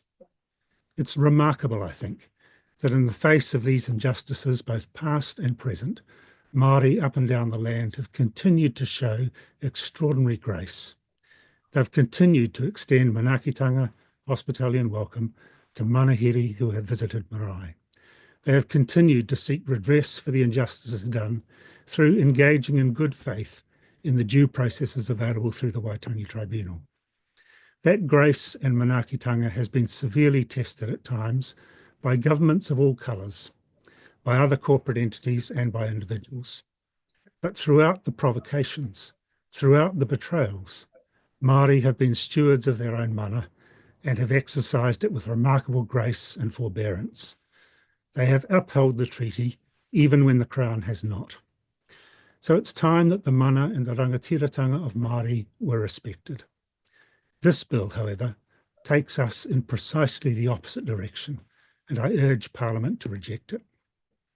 I close, as I did my written submission, with the words of the Reverend Octavius Hadfield, one of the early missionaries, who during the land wars of the 1860s wrote to the Duke of Newcastle, then Secretary of State for the Colonies. And he concluded his letter by challenging the Duke concerning, and I quote, the everlasting disgrace that will come upon the British Empire should they continue to treat Māori so unjustly. This bill is compounding that disgrace and ought not to proceed any further. Nō reira, anei te mihi kia koutou. Thank you for the opportunity to speak with you this morning.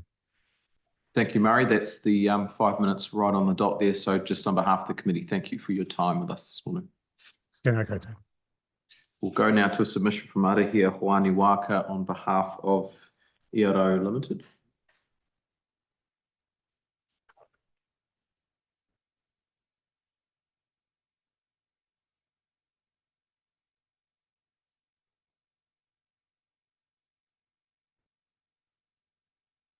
Kia ora, can you hear me? Yes. Kia ora, here we can. Thank you for joining the committee. We've got you with us for 10 minutes this morning, so I'll hand over to you to begin your presentation.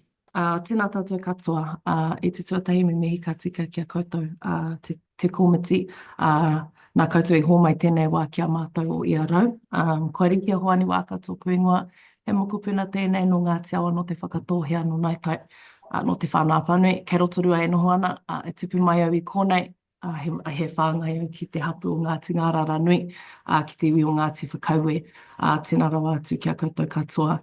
I'd like to firstly begin by introducing Iaro, which is our kaupapa here in Rotorua that has the privilege of working with iwi and hapu across the motu in relation to what the Crown or the councils might like to call resource management, but we would like to refer to as taonga protection. We spend a lot of our time out on the ground with our iwi and hapu who struggle with an inability of most Crown or council, local and central government agencies being able to comprehend their role in the protection of their taonga affirmed through Te Tiriti o Waitangi. And so our work is about integrating those perspectives and integrating the differences and the intricacies, not difficulties, of our iwi and hapu into modern day planning contexts across the motu. And we've, very very, very privileged to be able to do that work and to be supported by our iwi to support them. I'd like to make a couple of points around Te Tiriti o Waitangi to begin with, to kind of frame the context of this particular submission. The first is that obviously Te Tiriti o Waitangi was signed between two sovereign nations, the British Crown sovereignty existing in England and the sovereignty of Ngā Rangatira o Ngā Hapu o New Tirani existing here in Aotearoa. The Waitangi Tribunal, as we all know, found through the Wai-1040 Te Paparahi o Te Raki inquiry that in 2014, that Māori never ceded sovereignty to the Crown, making us and our hapu still the sovereign here in Aotearoa.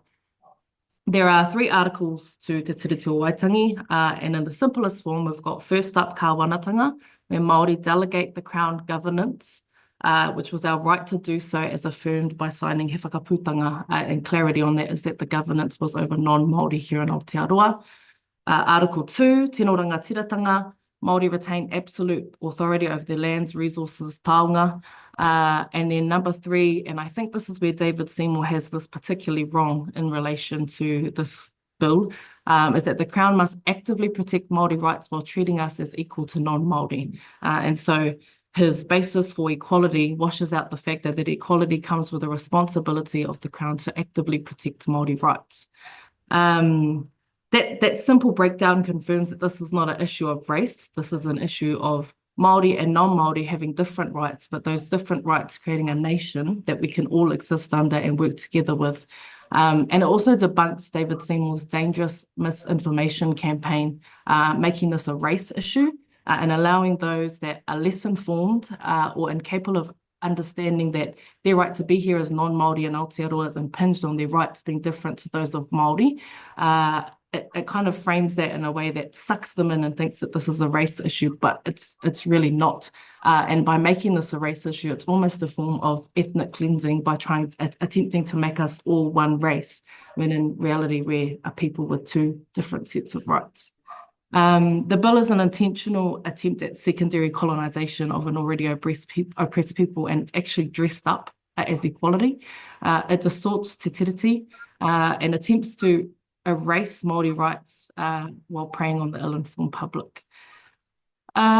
This particular bill, I think, will cause temporary treaty breaches, which is going to cost the country a lot more money.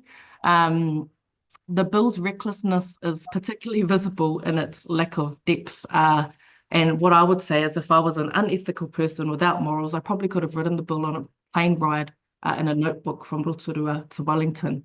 And we can see that, and it's exposed by the fact that the bill could just simply be ripped in half between the hands of Hana Rāwhiti Maipi Clark. That act was not just symbolic, it demonstrated its intellectual and constitutional weakness as an embarrassment to Crown law. In terms of David Seymour's submission, he was questioned about the protection of Māori rights and interests by Debbie Ngārewa-Paka, and he responded by complaining about consultation obligations and resource consents, implying that consultation with iwi and hapu is an inconvenience to businesses and developers. One thing that this misses is that Māori operate under the same consent laws as everyone else.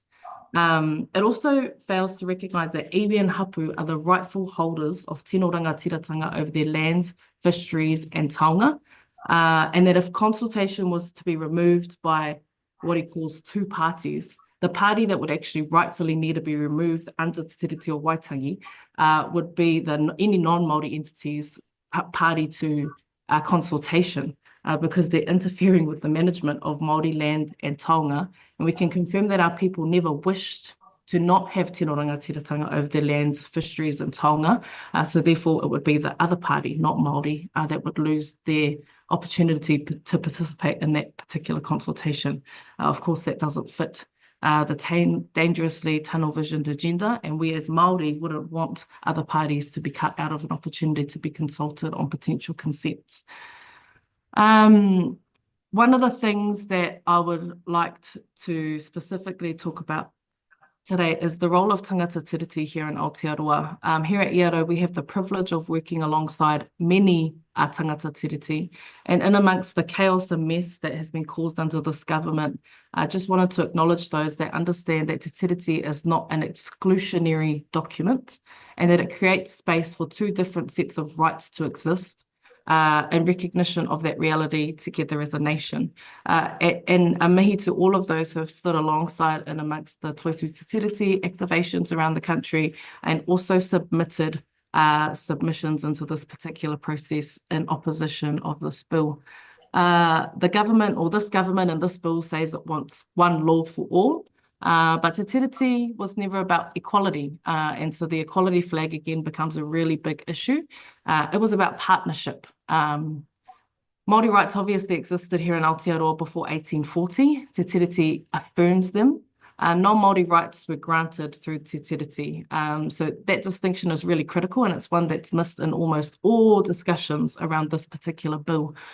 If this government was actually serious about equality, it would have been applied when Māori were dispossessed of their land, excluded from economic systems, overrepresented in poverty statistics, and denied fair legal representation.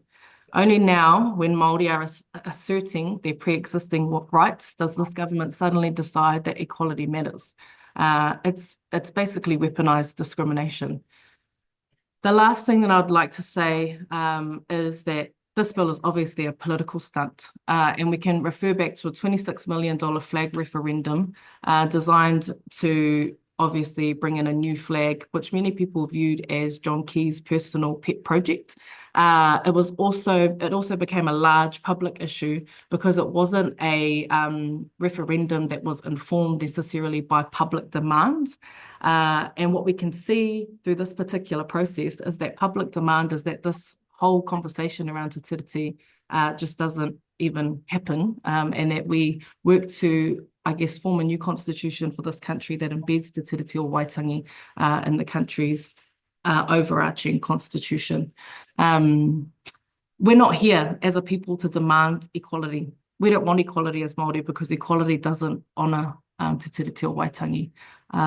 The last thing that I'd like to say today in relation to Tino Rangatiratanga is a big mihi to our whānau no te iwi o te kāhui maunga.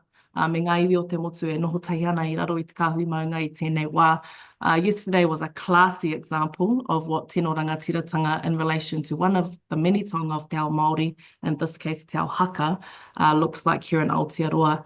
And the differences of the many iwi there, how they carried themselves, and how they come together ki te whakaraura I ngā taonga a Kuima, a Koroma, was a beautiful sight and a beautiful opportunity for us to really look at what the future of Aotearoa looks like if we allow Māori to take their rightful place and have tino rangatiratanga over their taonga. Nō reira, kei te mihi atu kia koutou, kua motu taka kōrero. Kia ora here. Thank you for your presentation. There's not much time, well, there's no time left for questions, unfortunately. So what we'll do is we'll wrap up the session. Oh, wait, hang on. We don't have the next two submissions. Okay, well, I'll offer the two questioners questions. So we'll start with Todd and then Hannah. Thank you. Excuse me. Thank you. Your submission was very clear, and you believe, obviously, that Māori do have separate rights guaranteed to them by the treaty. And so, would it be true then to say that your ancestry would decide whether you have those rights or not? I think the thing that it makes it about ancestry again tries to tie this back to race, right? Which I'm saying that this is not a race issue. It's an inherent placement of Māori. Māori were here in Aotearoa when non-Māori arrived here in Aotearoa, and our placement at that time affirms that we have different rights. So not ancestry related, it's about time and place instead. But, Mr. Chair, if I can follow, yeah, so explain then how I would just know if I had Māori, had these extra rights that you say Māori have. How would I know as a person? Your whakapapa, right? It is a whakapapa thing because my whakapapa as a Māori means that I was here in Aotearoa and I had those rights before non-Māori arrived here in Aotearoa. Ancestry. Okay, thank you. Go Hannah Rafferty, Maipi Clark. Thank you, Mr. Chair. Tēnā rā koe ai te tuahine kānoi aku mihi ki a koe me tō kōrero kai whai te ata nei.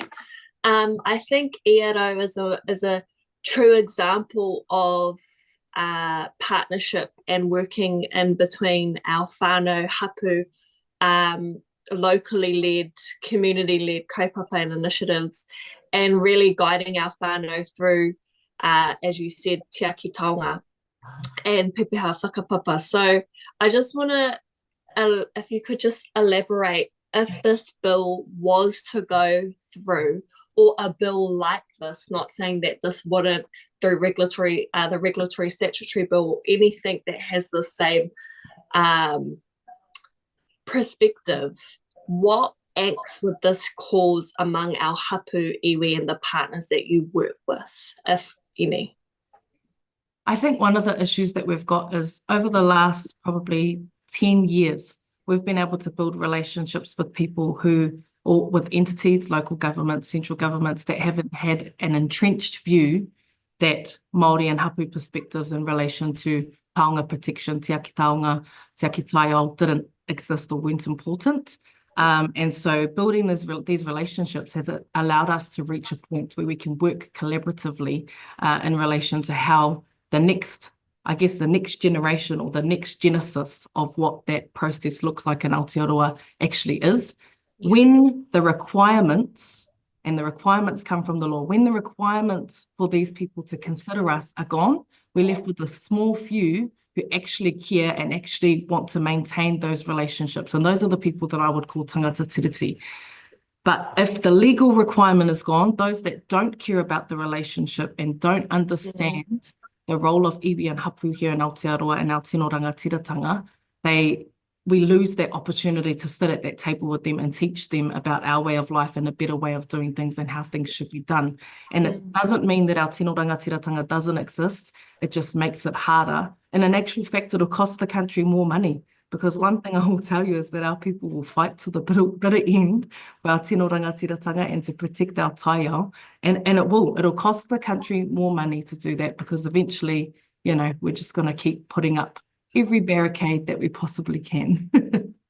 Thanks, folks. That's probably the time for this morning. So Arahia, thank you for spending the morning with us and for providing your submissions. Very much appreciated by the committee. Kia ora, tēnā koutou. Now, we don't have the next two submitters, so we're going to take a short break until 9:50, and if members can come back at 9:50, we'll resume then.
quite streaming yet, are we? No.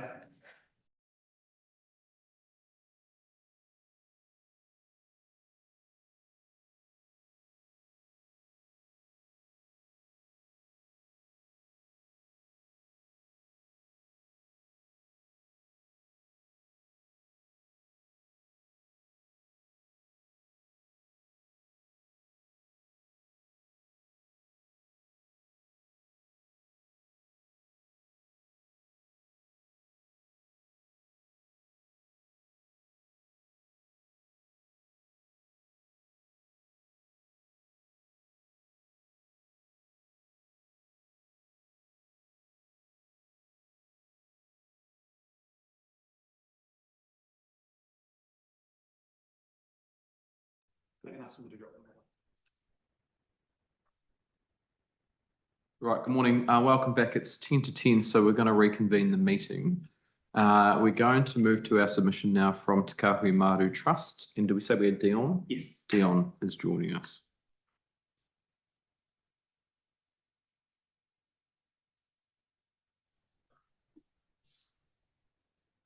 Kia ora all. Was just wondering if Sam Tamarapa was joining as well. He's our chair. Not aware of. Kia ora, Dion. Yes, we've got Sam coming in as well. So, look, welcome to the committee. Thank you for being with us this morning. We've got you for 10 minutes, so I'll hand over to you and hopefully Sam will join as quickly as possible. Okay, cool. So tēnā koutou te komiti. Today I'm here to speak on behalf of Ngāti Maru, ki Taranaki in opposition to the Treaty Principles Bill. The bill fundamentally undermines the Tiriti o Waitangi, our treaty settlement, and the constitutional relationship between the Crown and Māori. In the perspective of Ngāti Maru, it is a direct attack on the foundations of our legal political framework, one that will be devastating and have devastating consequences for Māori and for Aotearoa as a whole. Ngāti Maru holds grave concerns about the intent, process and impact of this bill. Today I will address several key issues. First, I will outline the historical suppression of Māori and its ongoing effects to provide context of why the bill is so damaging. Secondly, I will explain how the bill fails to uphold the principles of Te Tiriti o Waitangi and why its redefinition is legally, morally and constitutionally flawed. Third, I will highlight the government's failure to consult with Māori and the development of this legislation, which in itself constitutes as a breach of Te Tiriti. Finally, I'll discuss the long-term consequences of this bill and how it undermines the treaty settlement process, weakening the relationship between Māori and their Crown, and ultimately foster greater division rather than unity. The historical context and suppression of Māori and its ongoing impacts. Before we discuss the specifics of this bill, it's critical to acknowledge the historical suppression of Māori and how it constitutes to impact on our people today. Te Tiriti o Waitangi, as we all know, was signed in 1840 with the understanding that it will create a relationship of partnership, protection and participation between Māori and the Crown. However, instead of honouring this agreement, the Crown imposed over 135 years of suppression through war, land confiscations, forced policies and legal discriminations. These injustices were not accidental. They were deliberately calculated actions that designed to strip Māori of our whenua, our reo and our tino rangatiratanga. For Ngāti Maru, like many iwi, the impact of this history is deeply personal. Our people lost vast areas of lands through confiscation and unfair land dealings. Our tupuna were alienated from their resources, their language and their cultural identity. Generations of our whānau have suffered the consequences through poverty, incarceration, health inequities, all stemming from the systematic marginalisation of Māori. While the treaty settlement process has provided a mechanism to begin addressing these past injustices, we cannot ignore the reality. Settlements are not full compensation for what was taken, and they are based on the Crown's recognition on treaty principles. If those principles undermine, then so too is the entire basis for settlement agreements. The bill's attempt to redefine the principles of Te Tiriti in a way that disregards decades of legal and judicial interpretation by both the courts and the Waitangi Tribunal. The principles of Te Tiriti are not just abstract ideas. They have been developed through case law, extensive legal scholars, and careful examination of the original intent behind Te Tiriti. These principles, partnership, active participation, redress, and participation form the foundation of how the Crown must engage with tangata whenua.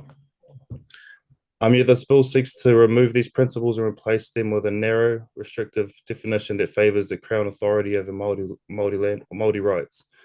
It proposes that only valid treaty principles are those that uphold the Crown's right to govern and provide equal treatment to all citizens. This is a fundamental misinterpretation of Te Tiriti. Now, Article 1 of Te Tiriti o Waitangi Rangatira gave permission to the Crown to exercise kawanatanga, which is governance over the land. The concept of giving is different from ceding. Our tupuna did not inherently give up the sovereignty established in 1835 in He Whakaputanga o Rangatira o Nuitarini, but instead gave the Crown proper power to govern their settlers by them. Article 1 acknowledges kawanatanga, but in a way that must be exercised in partnership with Māori.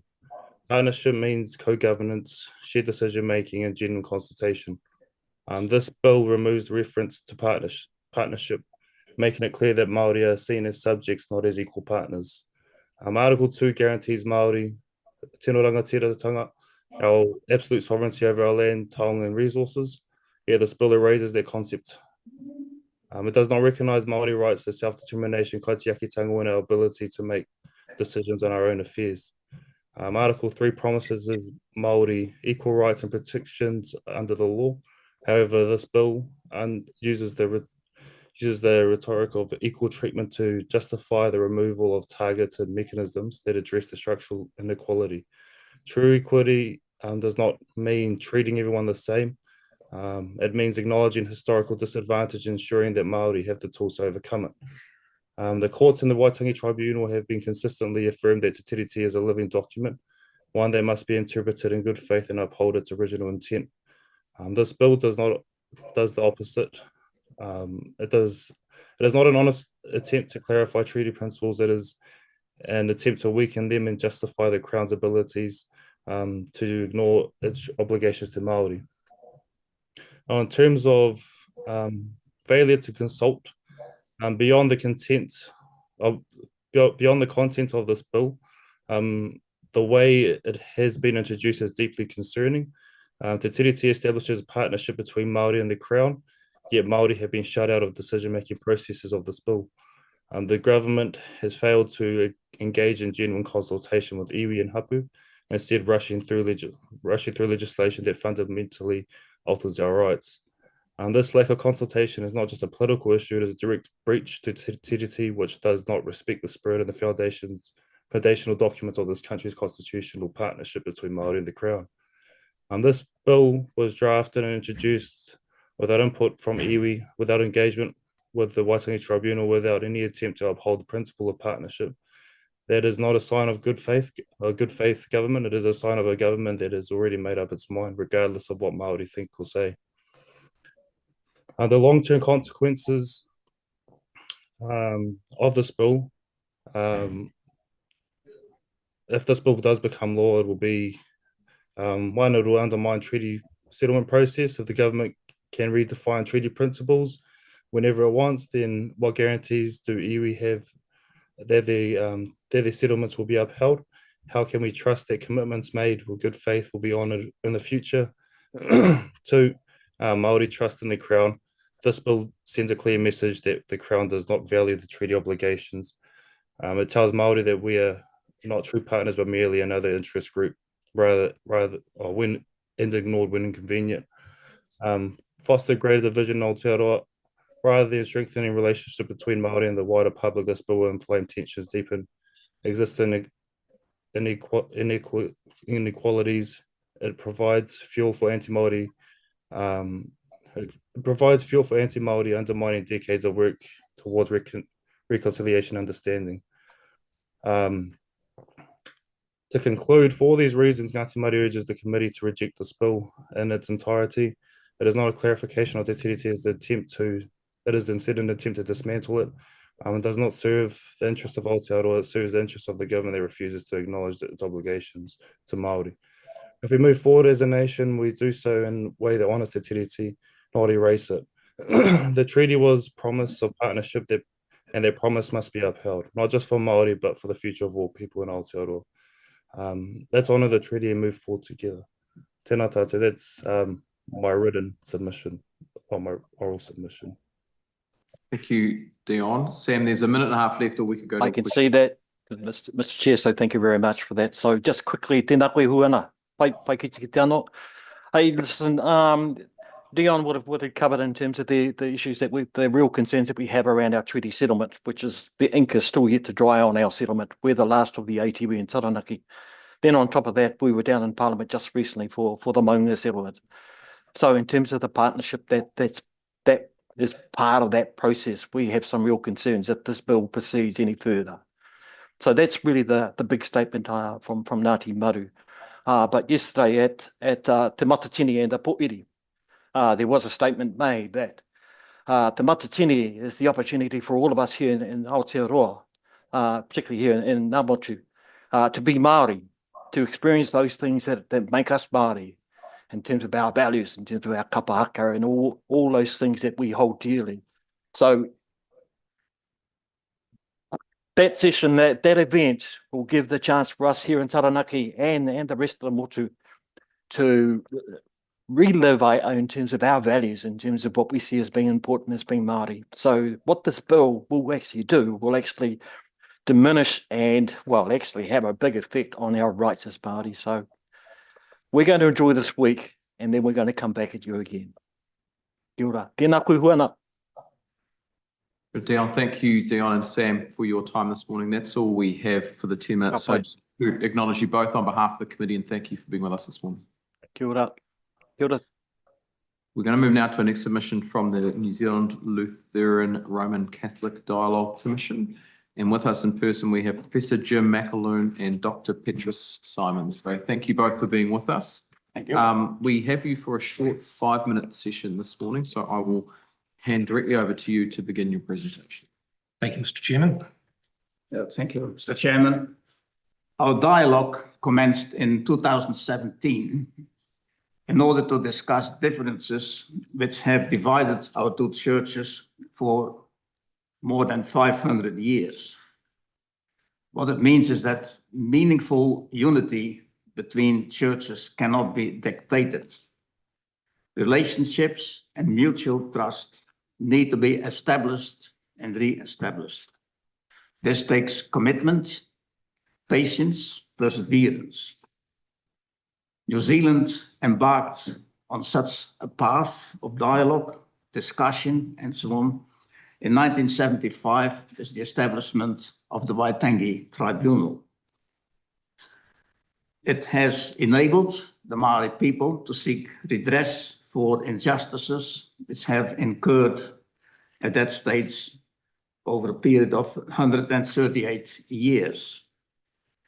And given dramatically changed circumstances in our country, it's likely that this process of seeking redress may involve a long period. There are simply no quick fixes, no shortcuts. What we have emphasized, excuse me, please, in our submission is that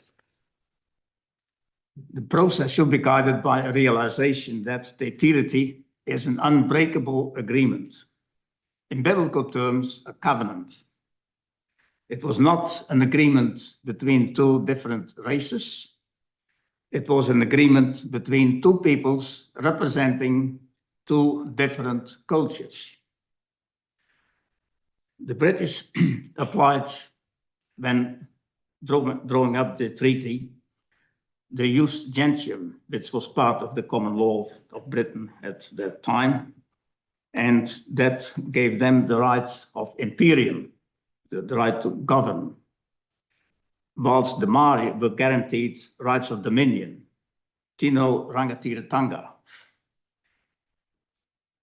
That unbreakable covenant should continue to apply. And it's our view that the bill does nothing of the sort. And I hand over to my Thank you, Petrus. Very quickly, in the time we have available, I'd just like to focus on a couple of dimensions of the bill that are of particular concern. The principles relating, Principle 2 in particular, where the bill states that the Crown recognises and will respect and protect rights that Hapu and iwi had under Te Tiriti, but really in effect only if those rights are agreed in a settlement subsequent to 1975. And we think that is a very serious dilution, to say the least, of tino rangatiratanga, even of the English language guarantee of full, exclusive and undisturbed possession.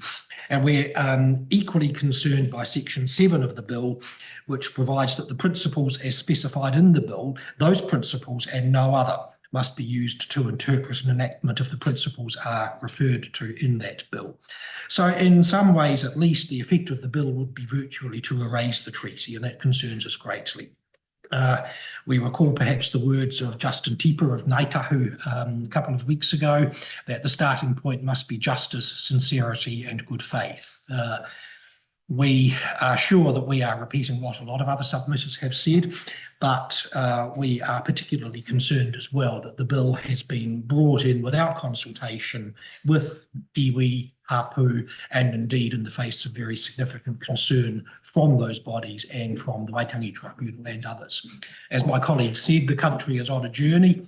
It is not a journey which will be amenable to quick fixes, but progress has been made in the last 50 years, and we would be very concerned if that were to be derailed as this bill threatens to do.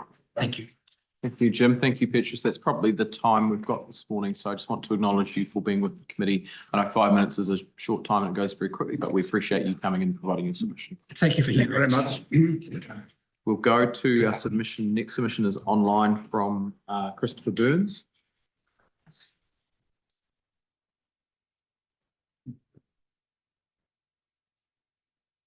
Christopher, good morning. Thank you for being with the committee. We've got you for 5 minutes this morning, so I'll hand directly over to you. Tēnā koutou katoa, ko Chris Burns tōku ingoa. Thank you for the opportunity to speak today. I'm a Pākehā secondary school history teacher and education researcher, and I'll take my written submission as read.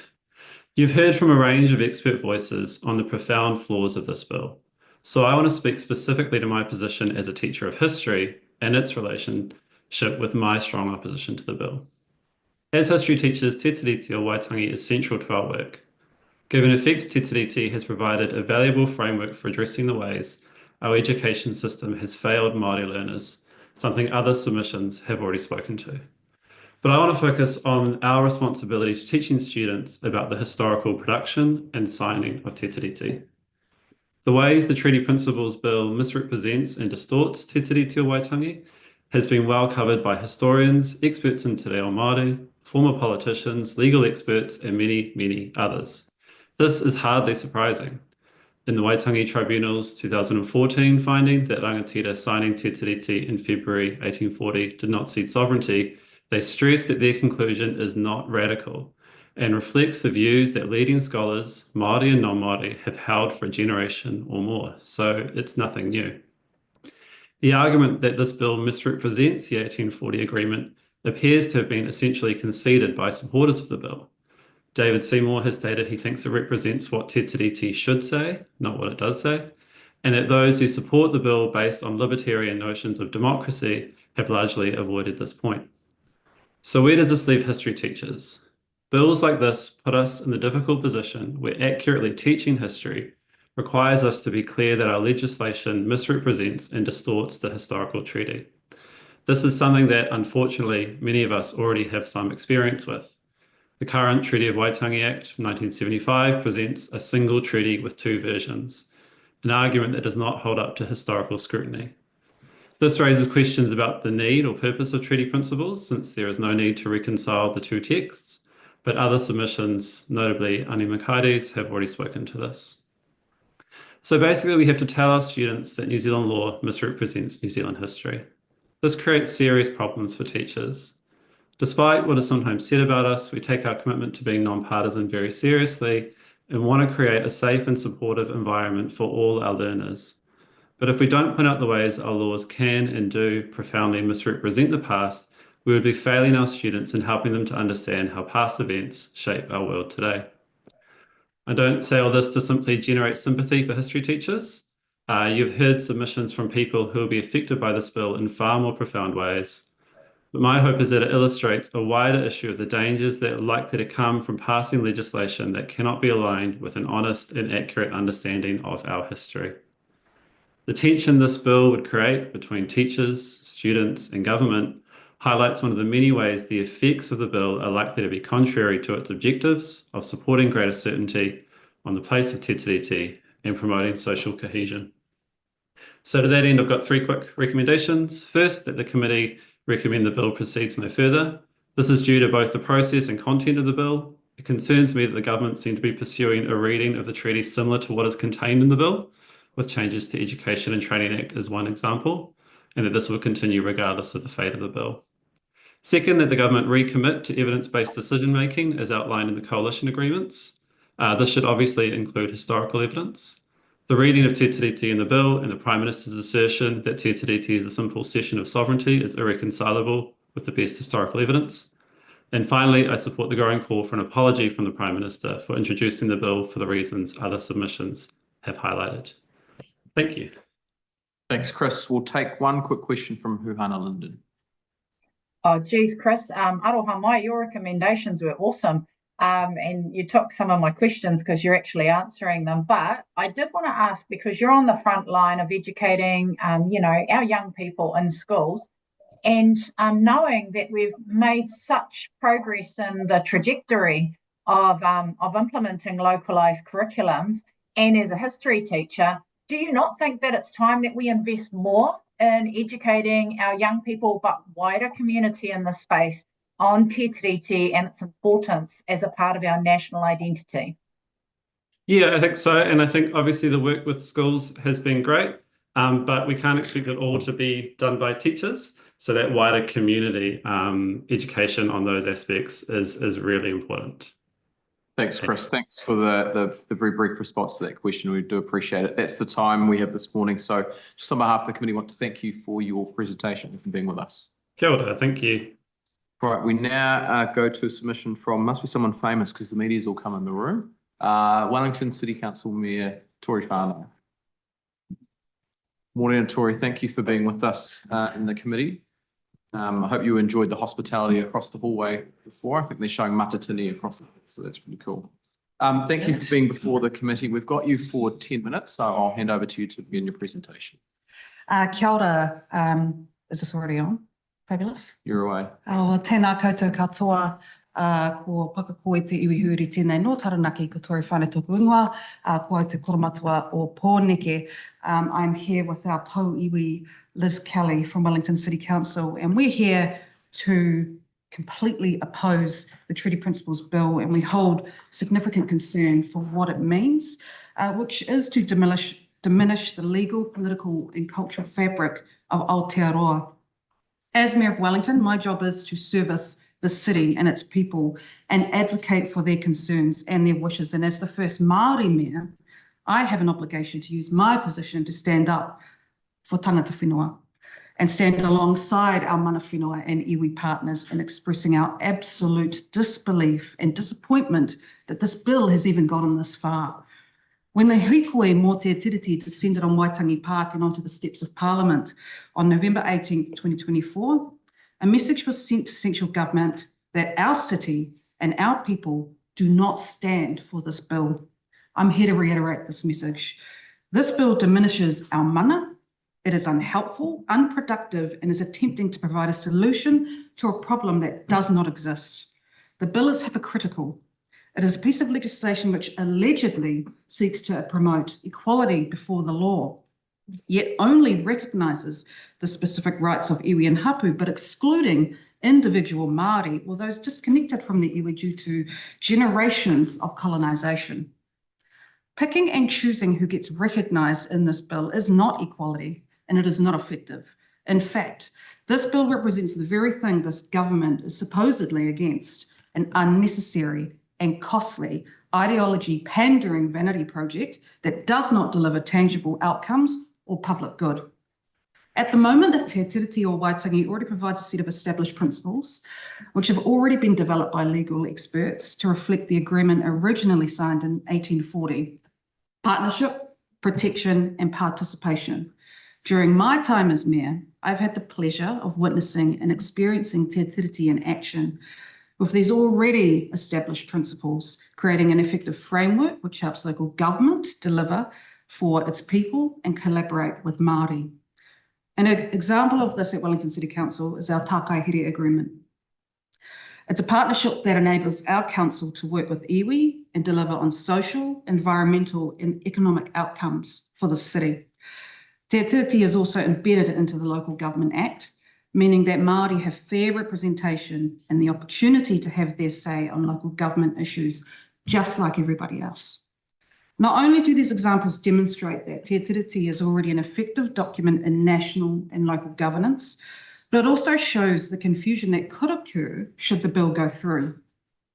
Speaking in the local government context, making significant changes to pre-existing legislation will place even more pressure on council when we're already navigating a tough climate. We're struggling. This pressure, paired with the uncertainty of what this bill will do, will have negative consequences on local government, impacting our ability to deliver to our constituents. If the purpose of the local government is to deliver for local communities and deal with our unique and specific needs, then achieving this mission requires local knowledge. There is no knowledge more local than that is held by Indigenous people. Te Tiriti's framework for partnership, protection and participation allows us to engage with this knowledge, working with Māori and mana whenua to deliver outcomes that we need. Honouring Te Tiriti and the original manaaki or caretakers of this land is localism at its finest. Te Tiriti serves as the basis for community building, unity and partnership, which in my view is the basis of local government. Much of the rhetoric that surrounds this bill is based on the fact that somehow the original principles of Te Tiriti are unfit, unfair and unjust, placing one group above the other. But this isn't the case. Te Tiriti is an enduring agreement, a partnership between two groups. And despite this bill and its author's best efforts, it's time for us to make it clear that partnership does not threaten the individual, that protection is not synonymous with overreach, and that participation does not mean exclusion, and that equal representation is not undemocratic. If the hiko showed us anything, it's that Aotearoa stands for Te Tiriti. If my time in local government has shown me anything, it's that working with Te Tiriti creates the best outcomes for our local communities. Te Tiriti is an agreement that established our past, and I know all across the motu, we want to make sure Te Tiriti creates our future. I am urging that this bill not go any further. I'd like to hand over to our Pouiwi Liz. If you'd like to share any words, put you on the spot. There's a microphone there. Oh, okay. Kia ora for that. Kia ora mea whānau for that. I guess all I would like to say is that Māori never ceded sovereignty. Thank you. We'll go to questions now. Todd Stevenson, first question. Thank you for appearing. It seems to me, basically your submission, you're saying there are different rights for Māori because of the treaty. Are you comfortable that there are actually different sets of rights based on ancestry in New Zealand? I mean, I think perhaps the way you interpret these rights is different to how I would, but yes, we are tangata whenua. We signed with the Crown on that agreement that, and trying to rewrite it now is completely pointless. I have a follow-up question too, Mr. Chair, if there is time. Yes, Todd. You also said that the current principles of the treaty which we have reflect what was signed in 1840. We've actually had evidence during this process that those principles were actually a political fix in a sense. They were really to try and reconcile the differences between the English version and the Maori version, because they are different, right? I think everyone accepts that. You've got any reflections on that?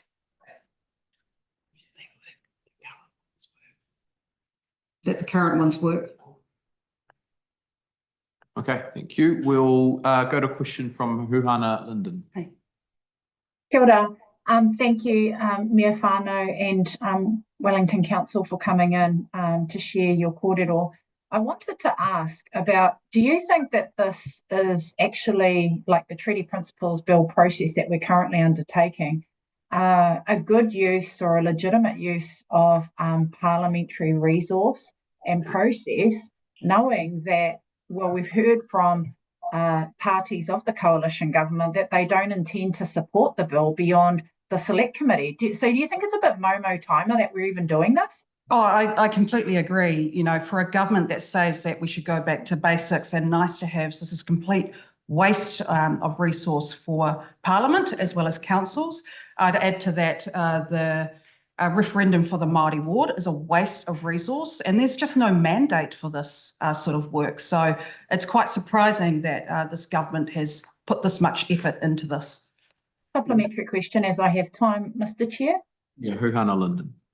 Yeah, wondering about that in terms of, cost to the taxpayer in running this select committee process, knowing we had over 300,000 submissions. Do you think that's a bit of a Momo timer and a Momo pūtea? Yeah, yes, absolutely. And in the same vein as the Māori ward, it's going to cost ratepayers 150,000 to run a poll that's already been overwhelmingly supported by over 96% of submitters. So I feel for the ratepayer and the taxpayer paying for something that essentially has no mandate. Kia ora. Thanks, Suhana. Todd, another question. So then is it your submission that you actually can put a price on democracy? It's his words. It's his words. It's your words. I'm not sure what you're getting at there. Okay, thank you. And another question from Huhana Linden. While we have time, are you able to share with us your relationships with mana whenua and the way that you've developed this process and providing voice to mana whenua in local government as a meaningful example of how working together does support good decision making in local government? I actually had our iwi Leaders Forum on Friday, and our relationship with Te Atiawa and Ngāti Toa is excellent. It's it's something that can't really be quantified, or it's all about relationship building, sharing the same values, and ensuring that always we put our people at the basis of our decision making. It is a true partnership. I'm really proud of Wellington City Council for prioritising this, and I see it as a great model for other councils to use as well. Thank you, Huhana. Thank you, Tori and Liz, for being with us this morning. We appreciate your time for the committee. Thank you, Chair. We'll go to submission now from the Anglican Church in Aotearoa, New Zealand and Polynesia. And with us is Archbishop Sir David Moxon and Archbishop Justin Duckworth. Justin's online and Sir David is here in the room. So I will hand over to, I think, Sir David in the room, and then if you need to tag team in and out, I'll leave that with you. But over. E te papa o te hahi katolika, Papa Francesco no reira haere I rungeterangi Māori o te ariki. E ngā mea mo te komiti. Tēnā koutou, ka nui te mihi atu e ngā rangatira mati atu o koutou e manaaki. I'm speaking on behalf of Archbishop Don Tamihere and Archbishop Justin Duckworth, who's on Zoom. As described in their written submission, the Anglican Church in Aotearoa, New Zealand and Polynesia, te hahi mehe nari ki Aotearoa, ki Nuti Reni, ki ngā mautere o te Moananui a Kiwa, is the oldest institution established in Aotearoa since the arrival of people from Europe. Founded in 1814, coinciding with the first Pākehā permanent settlement, our establishment predates that of Parliament, and recognition of the principles of Māori Pākehā partnership has been continuous throughout our history. Our church became deeply interwoven with the creation of Te Tiriti, serving as an instrument of engagement between the British Empire and ngā rangatira me ngā hāpū of these islands. The Anglican Church Clapham 6 theological emphasis on liberation, initially for enslaved peoples globally and subsequently for Indigenous populations, informed the best of our faith at that time. In other words, each person is made in the image of God and is to be accorded that humanity and dignity not to be subjugated. William Wilberforce, the leading and Anglican British MP, who finally facilitated the banishment of slavery from the British Empire, was one of the role models and thought leaders behind Anglican Sir James Stephens, a permanent Undersecretary of the Colonial Office, who was instrumental in incorporating the concept of true chiefly rule, tino rangatiratanga, into the English drafted treaty preparation documents.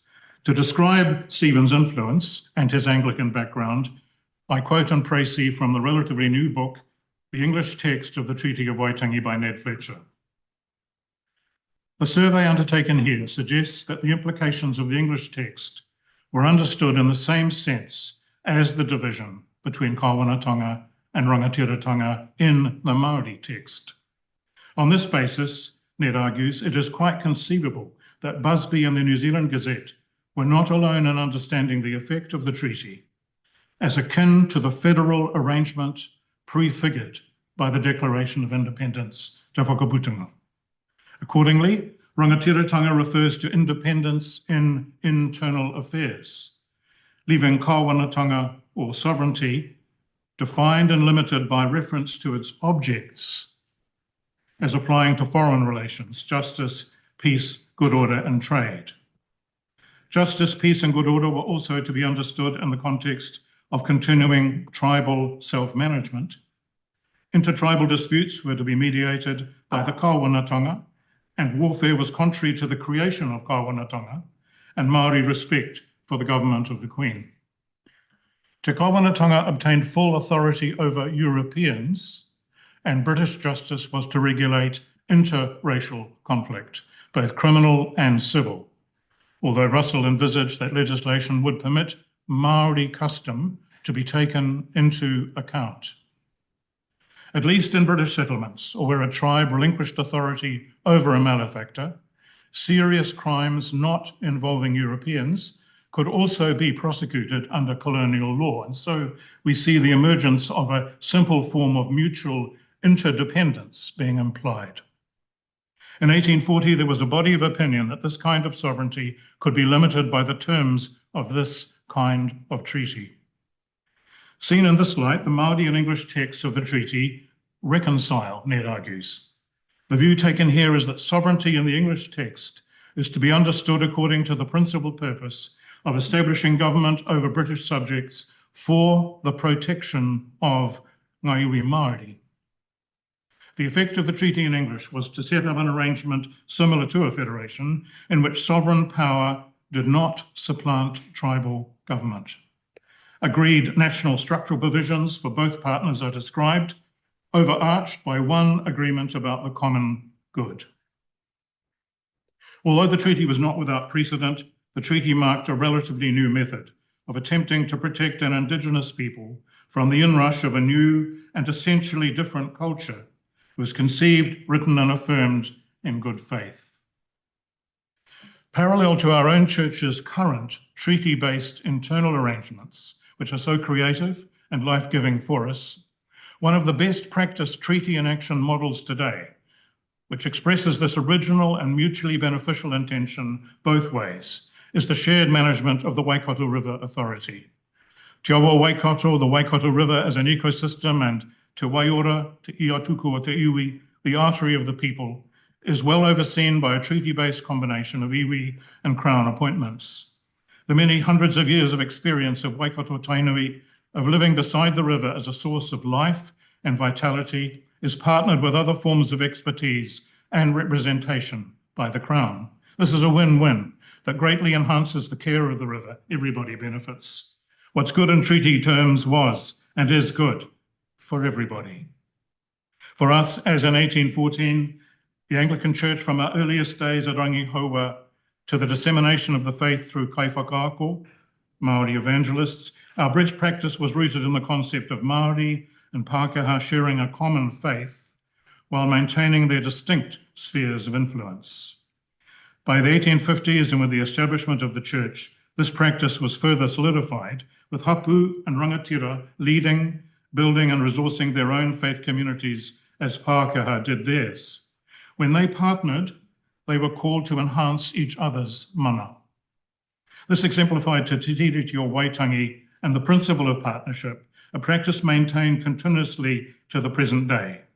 Māori parishes and pastorates have consistently demonstrated Māori self-determination while always acknowledging their place within the united church.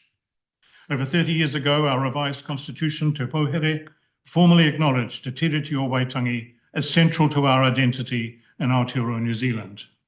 This also involved the formal adoptions of the principles of partnership and bicultural development. One house with several large rooms where mana and identity are respected and enhanced, but there are no locked doors. Te Rongopai o Ruka, the Māori language Gospel of Luke, was first printed in December 1835 by a Mihenare Anglican mission.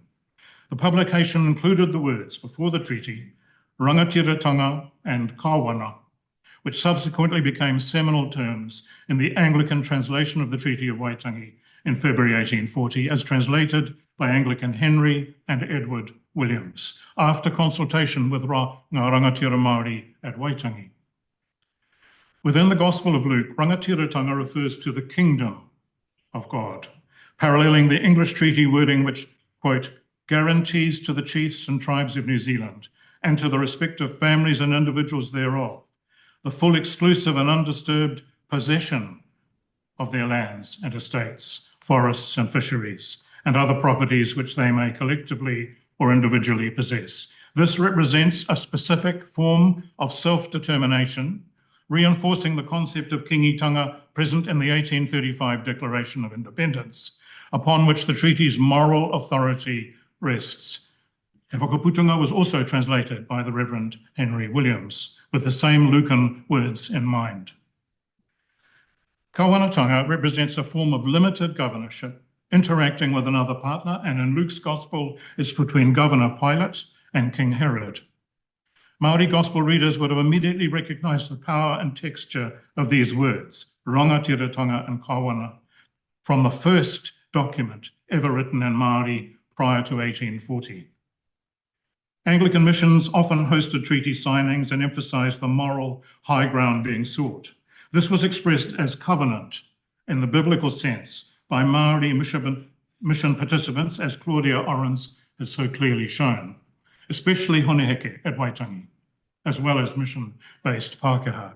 Without this sense of the covenantal good faith literally implied in the wording of the treaty and thoroughly discussed by everybody on February 4 and 5, it would have never been signed. We need to respect the spirit as well as the letter of the law in upholding the principles of the treaty. The Māori wording of Te Tiriti, parallel to the English version, clearly describes a balance between kawanatanga and rangatiratanga, embodying shared partnership, active participation, equity, options, and tribal self-determination. It is impossible to imagine rangatira at Waitangi giving away the basic realities of their way of life. These are the very principles threatened by the new bill. Remove or dilute them, and a promise is broken at the very heart of our nation's well-being. In conclusion, the Treaty Principles Bill, in the view of the Archbishops, effectively blurs this vision, clearly denying the very moral foundations that undermine and underpin our unique form of democracy. The health and well-being of our country is at stake. Toi tu te tiriti, te kawana tātou. Thank you, Sir David. That's all the time we have for you this morning. So just want to acknowledge your submission on behalf of the committee and for the team who's joined us online as well. So thank you. Thank you. We are now scheduled for a short break. The committee will reconvene at 10:45. There's a slight change to the schedule for members. So if you've got your agenda, the meeting will reconvene at 10:45 with clear charters, and then we'll go on to Justin Connolly after that. So we'll see everyone back here in 12 minutes. 1 point, aroha mai taku te he, kei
We're at 10:45. We will end the meeting.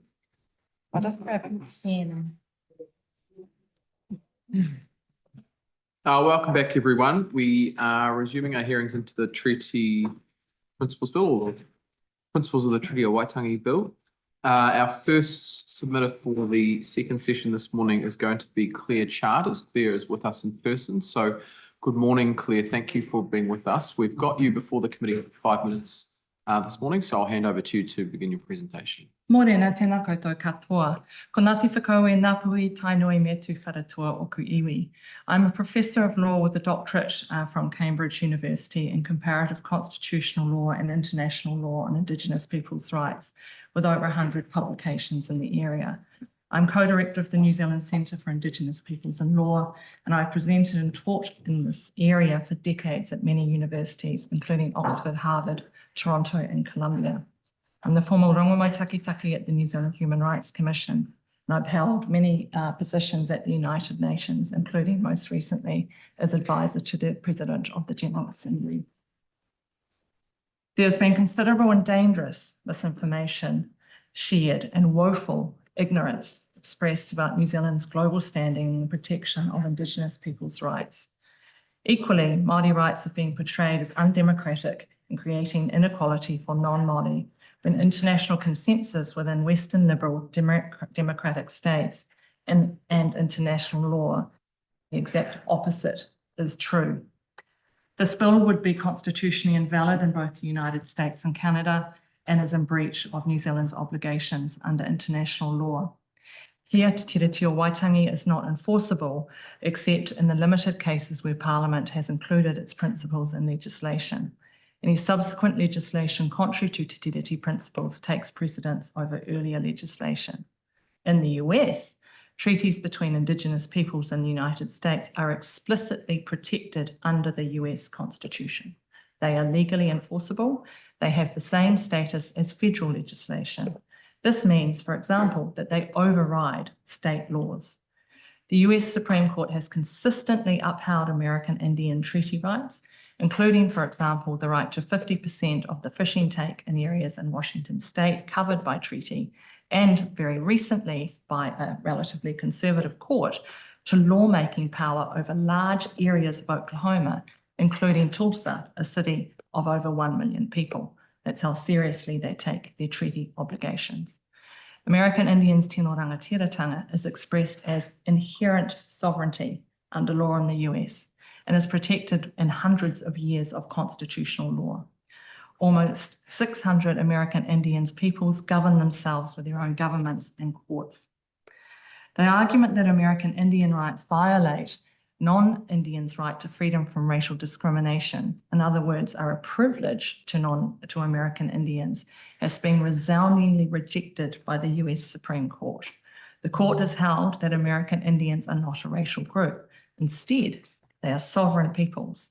The federal government owes, under law, American Indians trust obligations. The Canadian Constitution entrenches First Nations treaty and Aboriginal rights, including Aboriginal title, as higher law. This means they override inconsistent federal and provincial legislation. They take precedence over individuals' rights, also as expressly stated in the Constitution, including over the right to non-discrimination on the grounds of race. Indigenous peoples' collective rights trump. In case law, the Canadian Supreme Court has stated that this provision is consonant with the UN Declaration on the Rights of Indigenous Peoples. Canada has enacted progressive federal law to give effect to the UN Declaration on the Rights of Indigenous Peoples, including the right to self-determination. Their settlement processes centre on expanding Indigenous peoples' territory and lawmaking power, independent of the state, over those areas. I mentioned also Sami parliaments in Scandinavia and efforts in Latin America to recognise Indigenous peoples' self-determination. This bill, and indeed New Zealand's basic constitutional structure and approach, is in breach of the UN Declaration on the Rights of Indigenous Peoples, and particularly under Article 37 of the Declaration, which states of the obligation to honour and respect these treaties and declarations. The United Nations pinnacle human rights body, the Human Rights Council, has effectively reprimanded New Zealand for failing to do that and made comments that there needs to be appropriate constitutional processes to recognise Te Tiriti o Waitangi. New Zealand has also been criticised by the UN Committee on Racial Discrimination for its approach to special rights. Global experts then on racial discrimination do not believe Indigenous people's rights are discriminatory. In conclusion, contrary to the outright misinformation expressed by politicians driving this bill, New Zealand is already woefully behind internationally in respect for Indigenous people's rights and the enforcement of our treaties. This bill seriously aggravates this embarrassing situation and must be abandoned. Thank you, Claire. That's the 5 minutes. We do have a bit of time to run over. We've got some shuffling around in the program. So if anyone has any questions for Claire, particularly given her background and expertise in the subject, Adrian. Kia ora. I just wanted to ask, if not this bill, then what could New Zealand do to actually implement rights under Te Tiriti properly?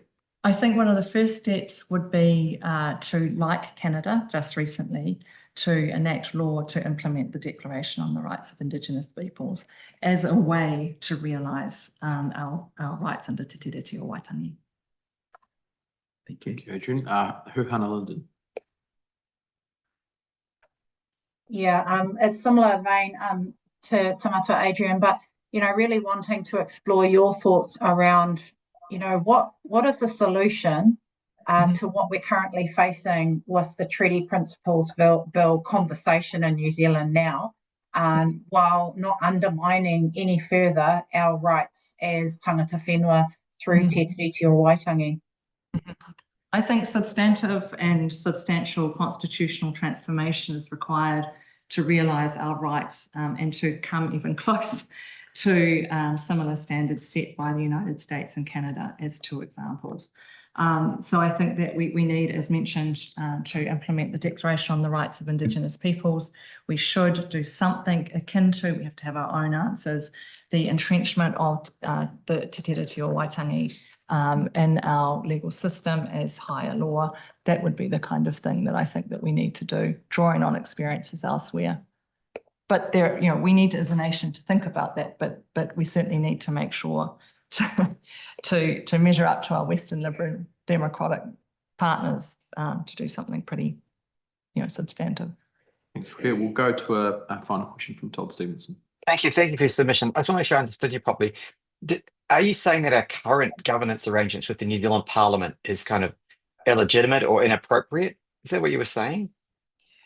I mean, I think that's not what the point that I've made, but I would agree with that point. I think people have made that point elsewhere. I'm saying that it's embarrassing that New Zealand is so woefully behind in its protection of Indigenous people's rights, particularly when we compare ourselves to our neighbours, our Western liberal democratic states. It's I think absurd and embarrassing. Thanks.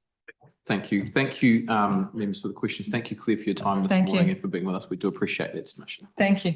Kia ora. Members, we'll go to our submission now from Justin Connolly. Justin is joining us online.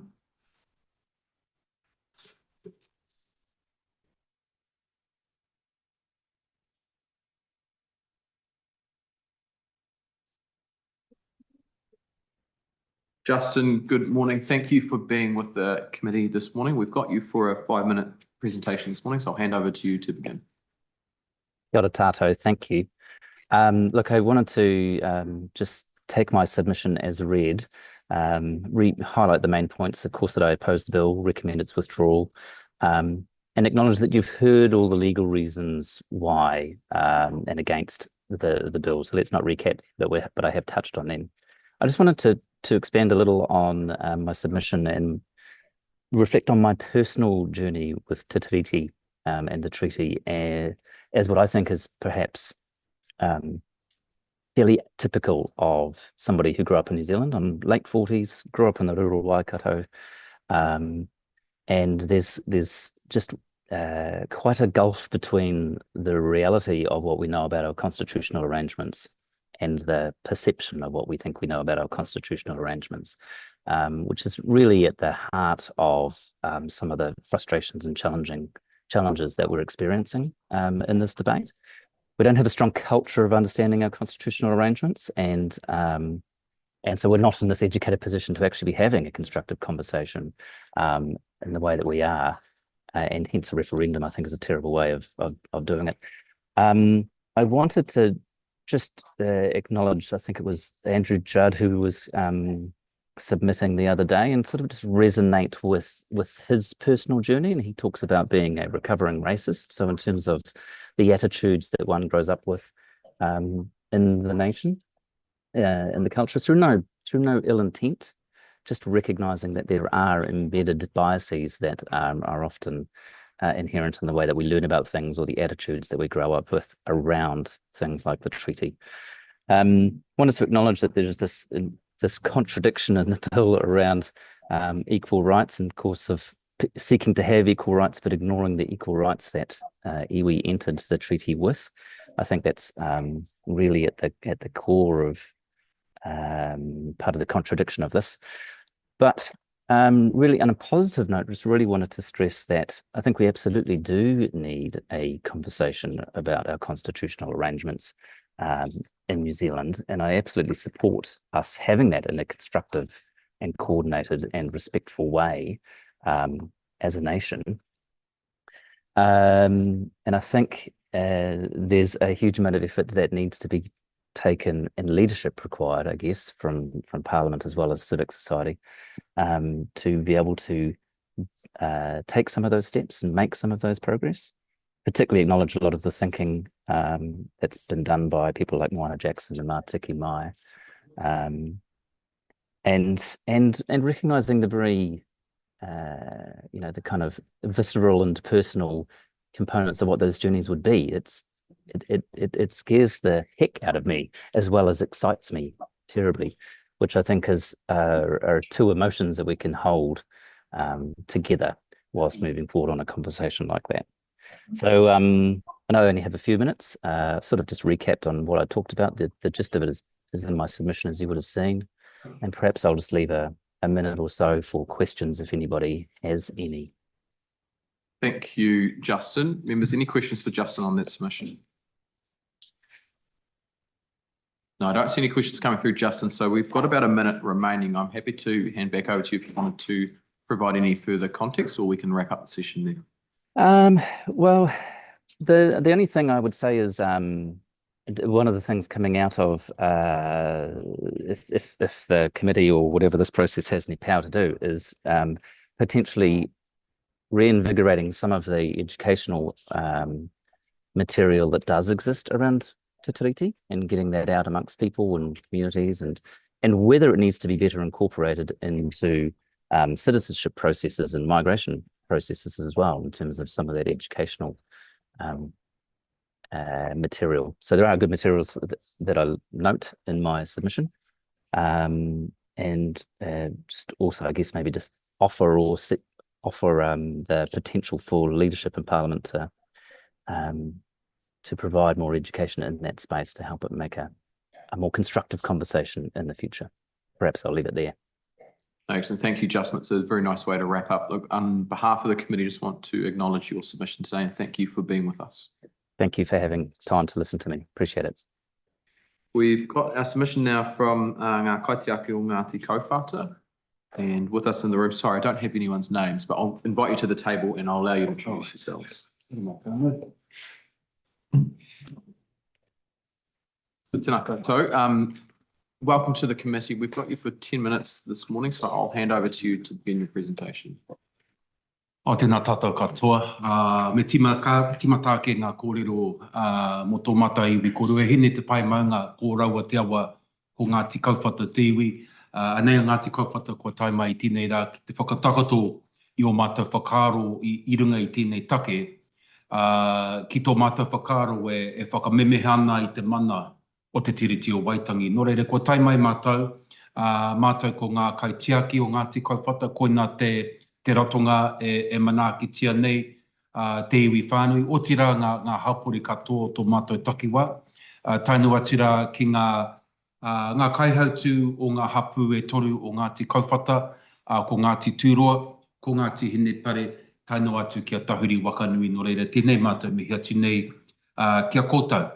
Hoi anō me kuhu au ki te ia o ngā kōrero kei a mātou Ngāti Kauwhata i tēnei wā.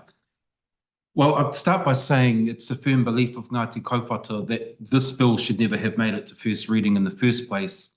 And we shouldn't actually be here today because in essence, the thinking of Ngāti Kauwhata is that the bill really does attempt to dismantle what we believe are some of the most important constitutional underpinnings of our nation. And like many others, we also view this bill as a major attempt to really erode the mana motuhake of iwi and hapu throughout Aotearoa, particularly by watering down what we feel is the substance and the essence of te tiriti o Waitangi. Nō reira tākoe mea tūnei, he whai kia whakamemeha, kia whakamimiti i te mana me te Māori o te tiriti o Waitangi. Perhaps just as concerning for our iwi of Ngāti Kauwhata is the fact that the bill, in our view, really does attempt to subvert the principle of equity in favour of the principle of equivalence. And since 1840, Ngāti Kauwhata have suffered numerous injustices as a result, really, of breaches of te tiriti o Waitangi.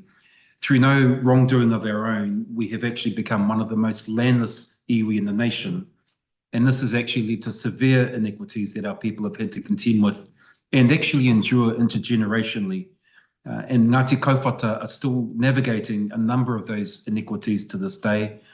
So that the suggestion, particularly in Article 3, that the principle of equivalence ought to take precedence over equity from a te tiriti perspective would constitute, in our view, a catastrophic failure on the Crown's part to uphold that which was agreed to in 1840. As an iwi who have a long journey ahead of us to heal the wounds of past injustices, we're deeply concerned about this bill on multiple levels. Te tiriti partnership is not an MOU or a contract to be renewed annually. It's permanent and it's enduring. And to that end, we also state that this bill has the potential to really tear apart the social fabric of Aotearoa and to really undermine the sovereign rights of Māori as te tiriti partners to the Crown. It's clear to many New Zealanders that this bill has already placed relationships between Māori and the Crown at a precipice, really, where levels of distrust by Māori of the Crown are higher than ever before. The Crown can de-escalate this pressure by not promoting further opportunities to use te tiriti as a means of effectively diminishing the rangatiratanga and mana motuhake of te iwi Māori. Were this bill to be passed, our people of Ngāti Kauwhata would be rendered even more vulnerable at the hands of the Crown, particularly insofar as we've yet to settle our claim, which is part of the Porirua ki Manawatu inquiry. And this bill, in our view, places our claim under extremely high risk because of the fact that a change in te tiriti principles would actually, in some ways, absolve the Crown from its failure to uphold the things it promised to us as te tiriti partners in 1840. For Ngāti Kauwhata, that failure led to severe consequences and often irreversible inequities, and some of those which are actually intergenerational include inequities in education. Our people do not experience educational success at the same level of non-Māori in our takiwa, in our rohe. Inequities in health. Our people die earlier than non-Māori in our rohe, and our people have a higher prevalence of poor health. Inequities in land ownership and title. The things which were once under our collective ownership were just unjustly acquired, subdivided and sold. And another example being inequities in intergenerational wealth, whereby the failure of the education system to provide for our people led to high levels of unemployment, leading to greater deprivation, and leading also to negative aspects such as higher levels of financial desperation and onwards to incarceration, and the list goes on. So the Crown, in the view of Ngāti Kauwhata, must account for its due responsibilities as the te tiriti partner and to actually maintain its ongoing commitment to the process of reconciliation, but also the process of the redress of historical grievances But always, and this is probably an important point, to bear in mind the fact that Te Tiriti o Waitangi was signed by our tupuna as a document for the future, not the past. And it's important that the Crown bears in mind the fact that Te Tiriti is about the future. It's also about the future of our mokopuna and our tamariki. Nō reira, me ana mātou o Ngāti Kaupapa kia kauarawa e rawekingia Te Tiriti o Waitangi. Waiho te tapu o Te Tiriti, waiho te mana o Te Tiriti kia toitu. Just to really bring this to a summary, I guess, there's also another important document which many have made reference to, He Whakaputanga. And as Ngāti Kaupapa, we also stand by the assertion of sovereignty, which is outlined and actually premised in He Whakaputanga. Ngāti Kaupapa, as mentioned, has suffered significantly and intergenerationally through what we describe to the Waitangi Tribunal as Te Pene Raupatu, whereby the confiscation of land rights and legal land title occurred not through military invasion in Aotearoa, but instead through the coercion of false signatories and the premeditated bankruptcies of the last remaining Ngāti Kaupapa landowners in the period following the signing of Te Tiriti o Waitangi. Therefore, the key point is that the Waitangi Tribunal is now really our only recourse into righting the wrongs of the past. And in particular, were the principles of Te Tiriti to be changed, it would place our claim, and most likely the claims of other iwi and hapu, at significant risk. Therefore, Ngāti Kaupapa call on the Crown to fully honour its obligations and responsibilities by ensuring that Te Tiriti o Waitangi is beyond reproach. It should not and ought never have been placed in such a position of vulnerability in the first place. We also emphasise again the fact that settlements cannot be full and final when the injustices that they seek to address are in fact ongoing. This particular issue for Ngāti Kaupapa has caused significant mamai, not only to us as an iwi, but to many other iwi across the motu. And it's important, we believe, that the place of Te Tiriti o Waitangi is affirmed through this process. Finally, we implore the Crown to work with Māori rather than working against Māori. If anything, the Toitu Tiriti movement last year bore testament to that fact, that we do have support from our Waitangi partners, Tiriti o Waitangi partners, in terms of tangata tiriti, and there is a growing realisation that we have travelled a long way, but we don't want to regress, and we don't want to diminish all of the good work that's been done in recent decades, particularly that undertaken by the Waitangi Tribunal. Nō reira, koia tēnei ko ngā kōrero a tō mata iwi a Ngāti Kaupapa, tēnei te whakatakatu atu nei, I mua I te aroaro I a kōtau I tēnei rā, nō reira tēnā koutou, tēnā tātou katoa. Kia ora, Mahana. Thank you for your presentation. We've got time for a question. Let's go to Huhana Lind. Tēnā koe Mahana o whira, tēnā koutou ngauri o te pene raupatu, Ngāti Kaupapa. It's really hard to hear time after time as iwi Māori come before the committee talking to the very real impact that we are seeing within community, but also the stress of having to submit week after week on bills such as the Treaty Principles Bill. Can you speak from an iwi perspective of te nui o te hoha mo tēnei momo mahi a te kāwanatanga ki runga I a koutou? Tēnā koe Huhana.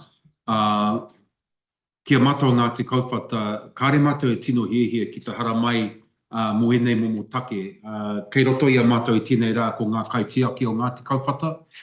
Ko te tino mahi a ngā kaitiaki, he arataki I roto I ngā kaupapa pēnā I te hauora o te rā te tautoko I ngā whānau. So we would agree that it's a waste of good time of our people who actually have other important jobs to do. Part of the kaupapa of ngā kaitiaki o Ngāti Kaupapa, of course, is to ensure that they can manaaki and look after our whānau, our hapu and our iwi. And for us, that's the absolute priority. We do not want to be here, actually, Huhana, but we've had our hand forced by the fact that this bill has gone through the first reading. And as an iwi, we also believe that if we don't have a voice in this discourse, then we are doing our people a disservice. So we would rather be at home. We would rather be in Aotearoa, in our takiwā, working alongside our people. And so I would concur with what you've outlined and the concern that you've raised, that, if anything, the fact that the bill's gone to first reading has put a lot of pressure on a number of hapu and iwi who actually have other things to do. Thanks, Mahana. Thank you all for being with us this morning and for your presentation. We do appreciate you taking the time to be with us in person as well. Kia ora. Tēnā. We'll go to submission now from Kelly Lehman, who's joining us on Zoom. You. Hi, can you hear me? Kelly, hi, good morning. Thank you for joining the committee. If you can turn your camera on, we would appreciate that. For some reason it's not coming up with that option. Hang on. We can see. Hey, thank you, Kelly, for joining us this morning. We've got you for a 5-minute session, so I'll hand over to you to begin your presentation. Great, thank you. Firstly, I'd like to thank you for the opportunity to speak. I was born and raised in New Zealand, descended from colonists who arrived before the treaty was signed, and I feel that my personal experience has been typical of many Pākehā, with my understanding of Te Tiriti coming from a lifetime of media exposure, attending different high schools, and more recently, studying law at a university, which has vastly widened my understanding of the treaty, tikanga, and the way it filters through our legal system and society. Let me start by saying that I firmly oppose this bill. To revisit the origins of 1840, the treaty was a carefully negotiated agreement. It was based on mutual respect, with both Māori and Pākehā understanding that the relationship was one of partnership. The Crown recognised the Māori authority over their lands, forests, fisheries and taonga, promising to act as a guardian rather than oppressor. However, just a decade later, pressures began to mount. Lobbyists and powerful interests, most notably the New Zealand Company, sought to exploit this young nation. With significant financial backing and persuasive propaganda, these groups pushed a narrative that redefined the treaty. What had once been a covenant of mutual protection was gradually reframed to favour rapid settler expansion and capitalist interests. The original spirit of the treaty was perverted, leading to policies that undermined the very protections it was meant to guarantee. This distortion was compounded by an education system that has, for far too long, left vast swathes of our history out of the curriculum. Because parts of our past are unpalatable, painting a picture of government actions and historical events that we would rather not confront, our schools, particularly in the past, have created the treaty as a document solely about land rights. For many Pākehā, this narrow view has become an accepted truth. It is often presented as the treaty as a document solely about the land rights, and the narrow view has complicated society. The lack of comprehensive education has created confusion and a dangerous gap in understanding. Many do not realise that under Te Tiriti, they too enjoy legal pathways to justice and a host of privileges that contribute to environmental stewardship, legal fairness, healthcare, and economic prosperity. Now to turn to the present. The proposed Treaty Principles Bill plays directly into this legacy of partial education and lingering propaganda. It presents itself as a measure of clarity, a tool to simplify our foundational covenant. But in doing so, it dangerously narrows the scope of Te Tiriti, removing references to the Crown's duty to act in good faith, opening the door to unilateral decision-making. When we allow such a bill to pass, we risk surrendering rights that many Pākehā are unaware they even possess. These rights have been provided to us with concrete benefits over decades. Economically, the treaty has laid the groundwork for partnerships that spur innovation and sustainability. The Maori economy is a testament to a culturally informed stewardship of resources that can create win-win scenarios. Joint ventures between iwi and Pākehā businesses have led to local employment, sustainable agribusiness, thriving tourism, and robust export markets, benefits that would be jeopardised if the treaty's protective framework were weakened. Through legal challenges using the treaty, we have seen how frameworks safeguard our beaches, lakes, and forests.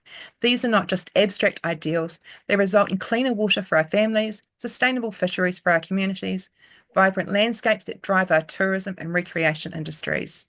But it's not just for Māori that these benefits apply. The treaty is a great leveller of justice, meaning to say that it puts the rights and benefits of people, all people, before those of capitalism. It is through the treaty that an individual can legally object to something as large as mining, through to poor sanitation and pollution in our communities, and through to our neighbourhoods being able to enjoy nature and the protection of our native trees in urban areas. By stripping away the nuanced reciprocal commitments enshrined into Te Tiriti, we set a dangerous precedent of normalising the erosion of rights, not only those of Māori, but also those of Pākehā, who may find themselves deprived of legal remedies, environmental safeguards, and even economic stability. The gradual removal of these rights under the guise of clarification is a path that leads to further division and a weakening of our national unity. History has a habit of repeating itself. When we look back on our history, we can use the mistakes that were made then as our guide for the future. Thank you for your time. Thank you, Kelly. Look, that's the time we have before the committee this morning. So just on behalf of the committee, want to acknowledge you for being with us and for providing your submission. It's very helpful. Thank you. We're going to move to a submission from Coast Community Board in the Opotiki district. We don't have Martin Hill, so we're going to go to Michael Fry, and I think Linda might be joining him as well. So morning, Michael. Thank you for being with the committee. If you're able to turn your video camera on, please, and perhaps unmute.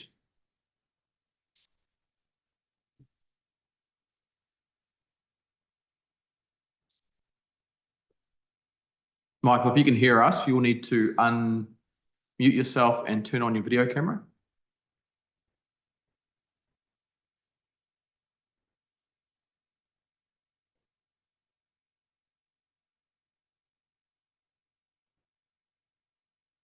Okay, we might need to look at who else is on the list. Anyone else coming up soon? We don't have Erin. We do have you. Oh, Michael, can you hear us? Michael, if we aren't able to connect to you soon, Michael, we might have to do some troubleshooting in the background. Do we have Erin with us? We do have Erin. Right, if Erin's ready to present, then we can bring Erin into the room and we'll have to sort out what's happening with Michael later on. So we might go to our 11:30 submission from Erin Te Pau, who is the tumuaki at Te Kuro Te Pāroa.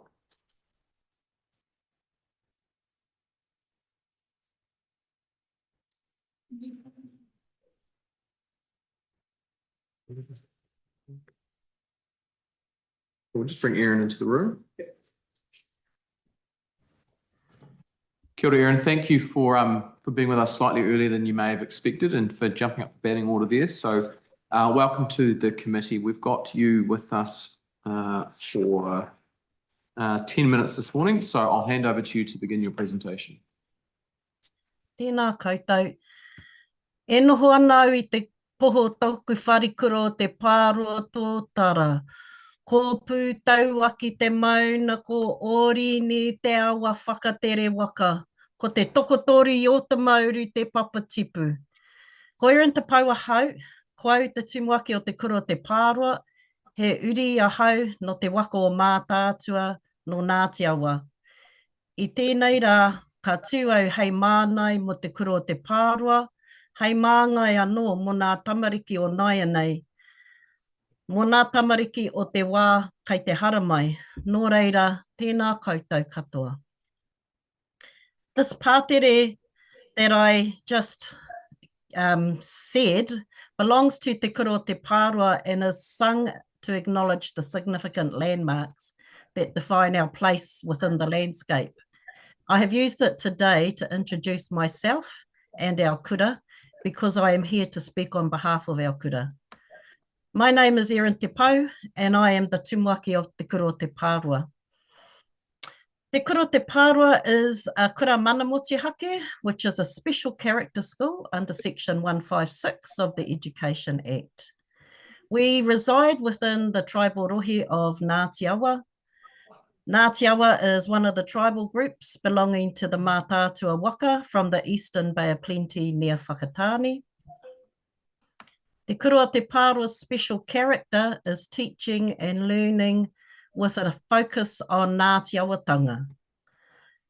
Although I'm really glad to have the opportunity to be counted among the numbers who have made oral submissions today and previously against the Treaty Settlements Bill, I'm also deeply frustrated that this bill has made it to the stage of gathering submissions, and I am disheartened to be speaking on a bill that threatens to undo the decades of progress in honouring the Treaty of Waitangi and protecting Māori rights, and in my opinion, and in our kura's opinion, is a socially divisive bill.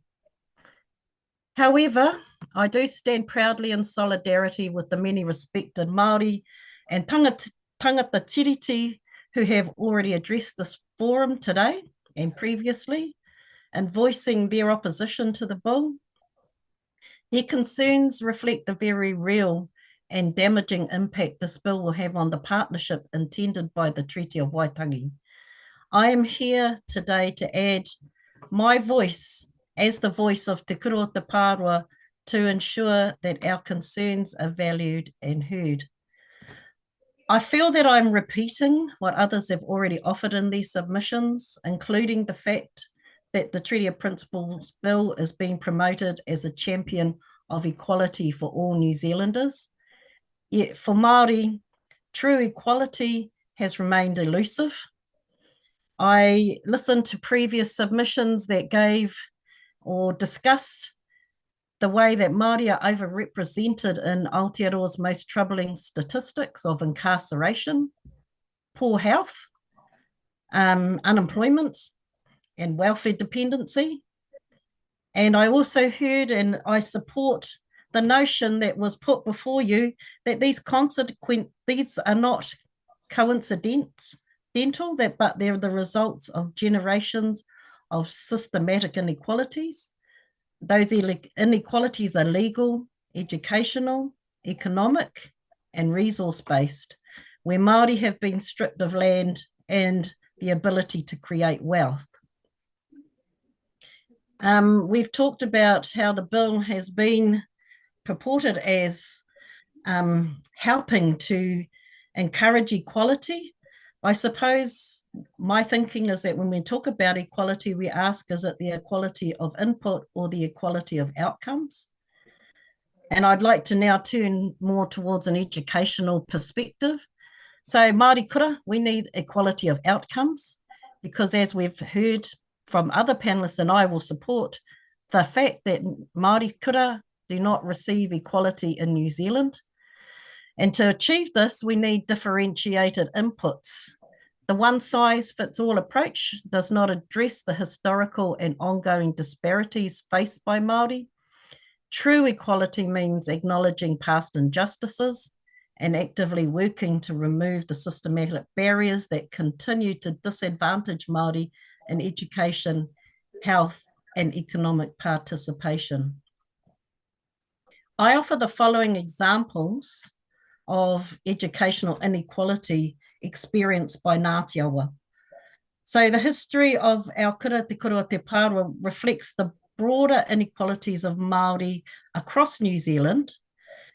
Our kura began as a native school. It was asked for by our tupuna. They requested it of the Ministry of Education in 1893.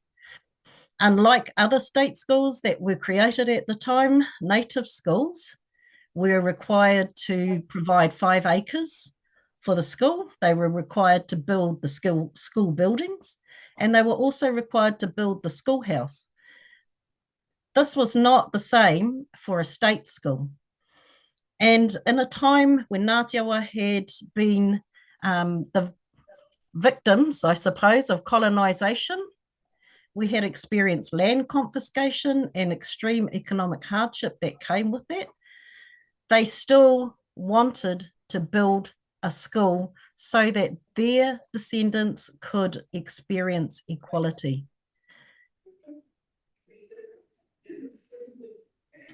It was a beginning of our school that is now 133 years old. We have been a native school, we have been a state school, and recently we have become a kura mana motuhake. And the way that this was able to happen was through persistent advocacy of Māori, ongoing demands for the recognition of Article 2 of the treaty, and because we wanted to reclaim Māori educational authority. So in 2013, our kura became a kura mana motuhake, securing the right to determine its own educational pathway. However, our kura feels that the Treaty Principles Bill threatens this progress by undermining Māori rights to maintain and develop culturally responsive education spaces. Currently, the number of kura kaipapa, the number of kura mana motuhake, the number of kura a-iwi has stagnated. We have not increased the numbers of kura that are available for Māori tamariki to access, even though it has been shown that these kura are the pathways to success for Māori tamariki. I'd like to turn towards the bill's threat to Māori educational authority. So the Treaty Principles Bill aims to redefine the principles of the Treaty of Waitangi, shifting away from well-established principles of partnership and protection for Māori. The Kura o Te Pārua is strongly opposed to this bill, as it threatens the very foundation of Māori education and the autonomy of kura Māori. There is a disregard for Māori sovereignty and mana motuhake. So as I mentioned before, kura Māori emerged as a direct response to the systematic marginalisation of te reo Māori and Māori knowledge within the mainstream education system. The bill's approach disregards this history and seeks to impose political neutrality on kura Māori, contradicting this very purpose. Previous to the hikoi, I received a bulletin from the Ministry of Education reminding all schools that they were to remain neutral in the time of the hikoi. I found that really ironic, considering that kura Māori have been born out of political activism. And even though we are part of the government system, the reason that we came into being was because of a political movement. So I found that the silencing of Māori voices was something that I could not actually stomach.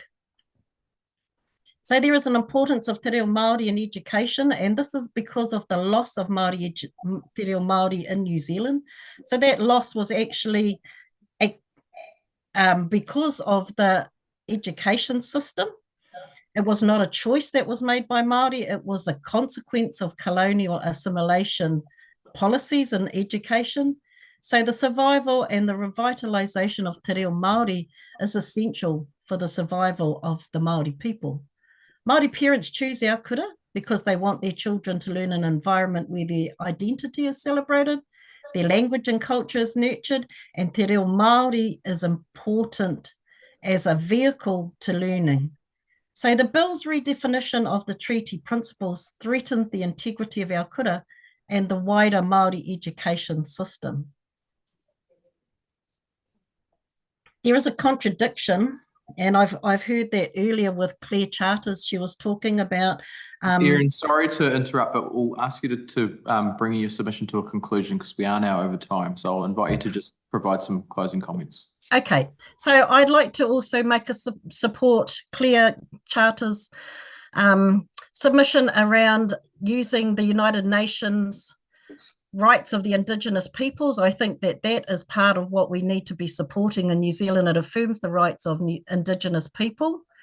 I have a couple, I suppose I might as well just close with, in closing, we make the following recommendations: that we oppose the Treaty Principles Bill, that we ensure Te Tiriti o Waitangi is the foundation for decision-making in New Zealand, and that we uphold Māori autonomy in education. Kia ora, Erin. Thank you for your submission this afternoon. We do appreciate you jumping up and filling the gap as well, and just want to acknowledge your submission on behalf of the committee. Okay, folks, we'll go now back to the page. Coast Community Board of Waitangi District. So we've got Michael Fryer and the team with us. So thanks, folks. Sorry for the technical issues there. So we'll revert back to your submission. We've got you for 10 minutes this morning, actually. I'll hand over to you to begin your presentation. Tēnā koutou katoa, ko Linda Steele taku ingoa, ko Ngātai Te Iwi, ko no Tōrere Aro. I'm one of the representatives of the Coast Community Board within the Opotiki District. I do have an apology from our chair of the Coast Community Board. Some work events have come up unexpectedly, so he's not able to be here. I'm going to keep this very short because you have our submission. Board categorically does not support the bill. There's been a total lack of consultation from our point of view, and it has and will have a significant impact on treaty settlement discussions. And we recently had Te Whana Apanui go through their treaty of settlement, and NITE within our Coast Community Board area is engaging in their treaty settlements at this point in time. The board really would like to facilitate a hui between the government and our iwi within our rohi on this particular subject. So we'd like to put forward that you present us with a date that we could do this. And that's really the thrust of our submission, because you actually have our submission in front of you. So we'll take questions. Okay, thank you, Linda. I'll go to a question from Huhana Linden. Tēnā koutou e te pāri o te hāpori me tō koutou pōtai kaunihera I tēnei rangi. I'm really grateful for your short submission because it allows us to really explore some of the, the way that you mahi in the community. And thank you for the invite as well to invite government representatives into your community to meet with iwi Māori and to really discuss the Treaty Principles Bill and its impact in your kāinga. Are you able to share from, a committee board perspective and from council, the way that you have been doing work with your iwi over time in building the relationship and seeking in local government to honour te tiriti in the work that you do? So sometimes it can be quite difficult, and it's always a work in progress to our particular, with any council, to be quite honest. So the Coast Community Board is representative from Tōrere all the way down to Pōtaka. And we have 4 representatives on the board, plus the Coast Community Ward, Coast Ward representative of Pōtiki District Council. There's always trying to engage with iwi. It can be quite difficult through the Pōtiki District Council, through the CEO, competing agendas, there's timing factors on that. But as we do say, it is always a work in progress, and we always try and have hui with them. Sometimes it's not that great. From a community perspective, a lot of our whānau just want to have their rates discussed, resource consent process, and the roads, which is probably not what we're responsible for. So those are the sorts of areas that we could have our iwi more involved in. So kia ora. Kia ora, thank you. We'll go to a question from Todd Stevenson, then we'll go back to Huhana. Thank you, and thank you for making the time to make your presentation. I read your submission. I mean, you seem to accept that Māori do have special or some different rights. Are you comfortable with people having different rights based on their ancestry? Well, we've been here mai anō. So we are tangata whenua, and it needs to be recognised as that. I have no issue with that. Do you have something else against that? No, I was just interested in your view. That's fine. Thank you. Thank you, Todd. Question back to Huhana Linden. Kia ora.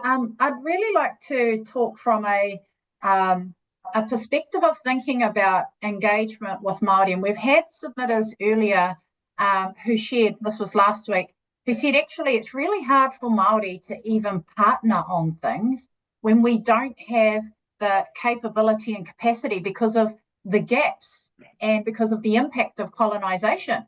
You know, thinking of local government, there's a lot of technical detail that in hapu and iwi and community land, we don't have that expertise, and yet we're expected to be consulted and engaged on planning and on consents and that type of thing. Do you think, that it is time that we invest in our local tangata whenua capacity and capability in these spaces so then we can genuinely have that partnership discussion in terms of what it looks like moving forward and into the future.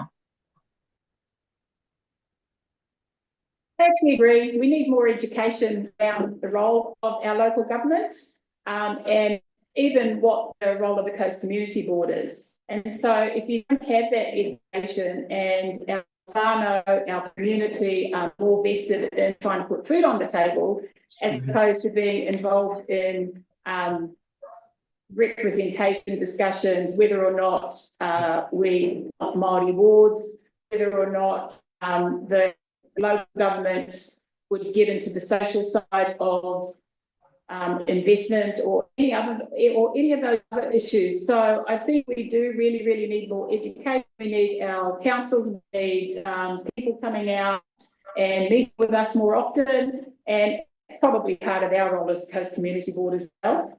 And being more engaging, not just through social media, but kanohi ki te kanohi. Thank you, Hannah. Are there any further questions from members? If there's not, I'll hand back to Linda if you want to make any closing comments. Otherwise, we can wrap up the session and just acknowledge your submission. Oh, just some closing comments. I think there's some amazing submissions, some very eloquent speakers, more so than me.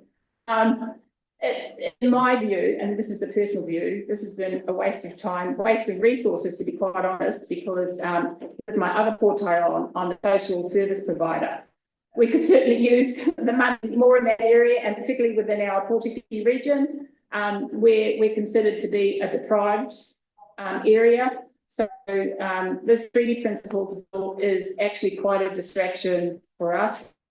There are a lot of other bills that are actually more important that we could probably be investing our energy on. So thank you so much for the opportunity to present today, and really appreciate it. Kia ora. Well, thank you both. Thank you for being before the committee and for your patience as we sorted out some of those technical issues too. So just want to, on behalf of the committee, acknowledge your submission, your written and oral submission. Just thank you once again for spending the time with us this morning. All right, folks, we'll go now to a submission from Molly Thibault. Molly's online.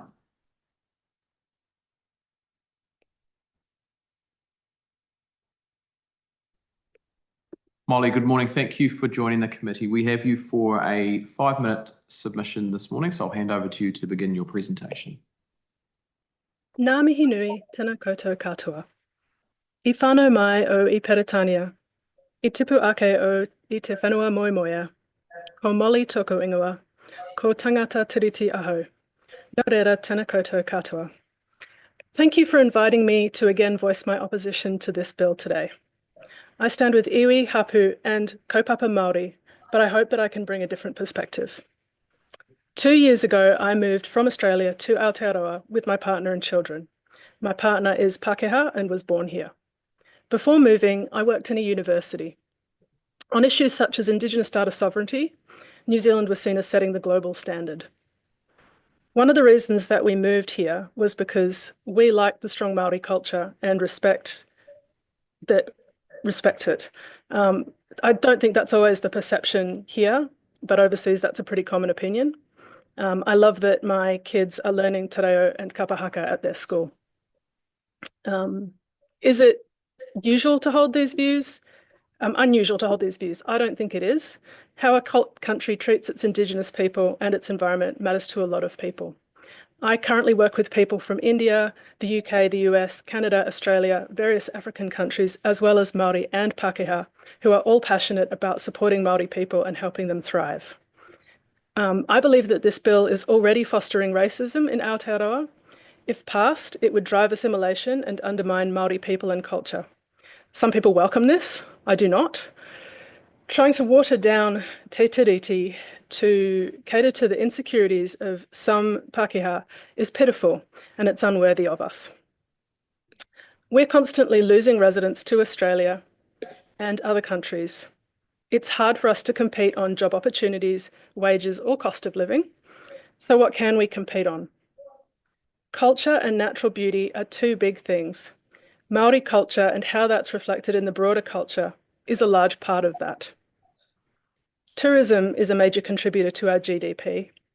Māori culture and the environment are big drivers of tourism, with Māori tourism directly providing over $1 billion per year to the economy. So I would ask why this bill is attacking one of our greatest assets. I object to a bill that is about the Māori while barely naming them. This is a pernicious form of erasure. Saying that everyone has equal rights under democracy ignores the very real and growing inequalities in this country and worldwide. I also object to taking this bill to a referendum. These are a blunt instrument of populism that are often weaponized to attack marginalized groups. In Australia, I saw the trauma that they caused firsthand. Letting the majority vote on the rights of a minority strikes me as horribly unfair. Referendums are also expensive, open to bias, as seen here, and they're not well backed by evidence. A wise wahine asked me to reflect on what Te Tiriti o Waitangi means to me. To me, it represents the time a people stood up to colonial invaders and said, "No, this is our whenua, and you will treat with us if you want any part of it." To me, it represents courage, mana, and kaitiakitanga for Papatuanuku. This timeline makes me sad and tired. I would much prefer to be speaking to you about ways that we can support Tino Rangatiratanga and uplift our Māori for the benefit of all of us. Thank you. Thank you, Molly. Thank you for your submission. We've got some time for questions if members have any for Molly. I'm not seeing any immediately. So can I just acknowledge your submission? Thank you for being before the committee this morning and speaking to it. And thank you for choosing to move to New Zealand. I think it is, you're right, it is a wonderful country to live in. And I'm glad that we've got some movement back the other way. Maybe we just need to send more of us over there to marry the residents and bring them back. So look, thank you for being with us this morning. I know 5 minutes is not a long time, but we do appreciate you taking the chance to be with us. Thank you very much. Ka kite. We'll go to our submission now from Murdoch Ngaho.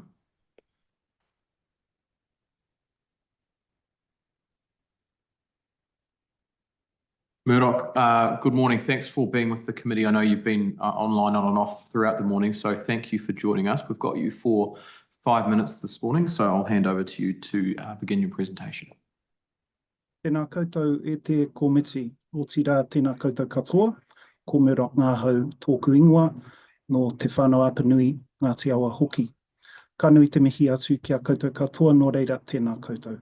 Mr. Chair, members of the committee, I'm here today in deep sadness, but also with unwavering resolve as we confront what may be one of the most shameful moments in recent New Zealand history. I stand in opposition to this regurgitated out-of-touch bill, which seeks to erase the principles of the Treaty of Waitangi from our legal framework to conveniently allow the government to attack our environment and whenua to profit from the exploration of minerals.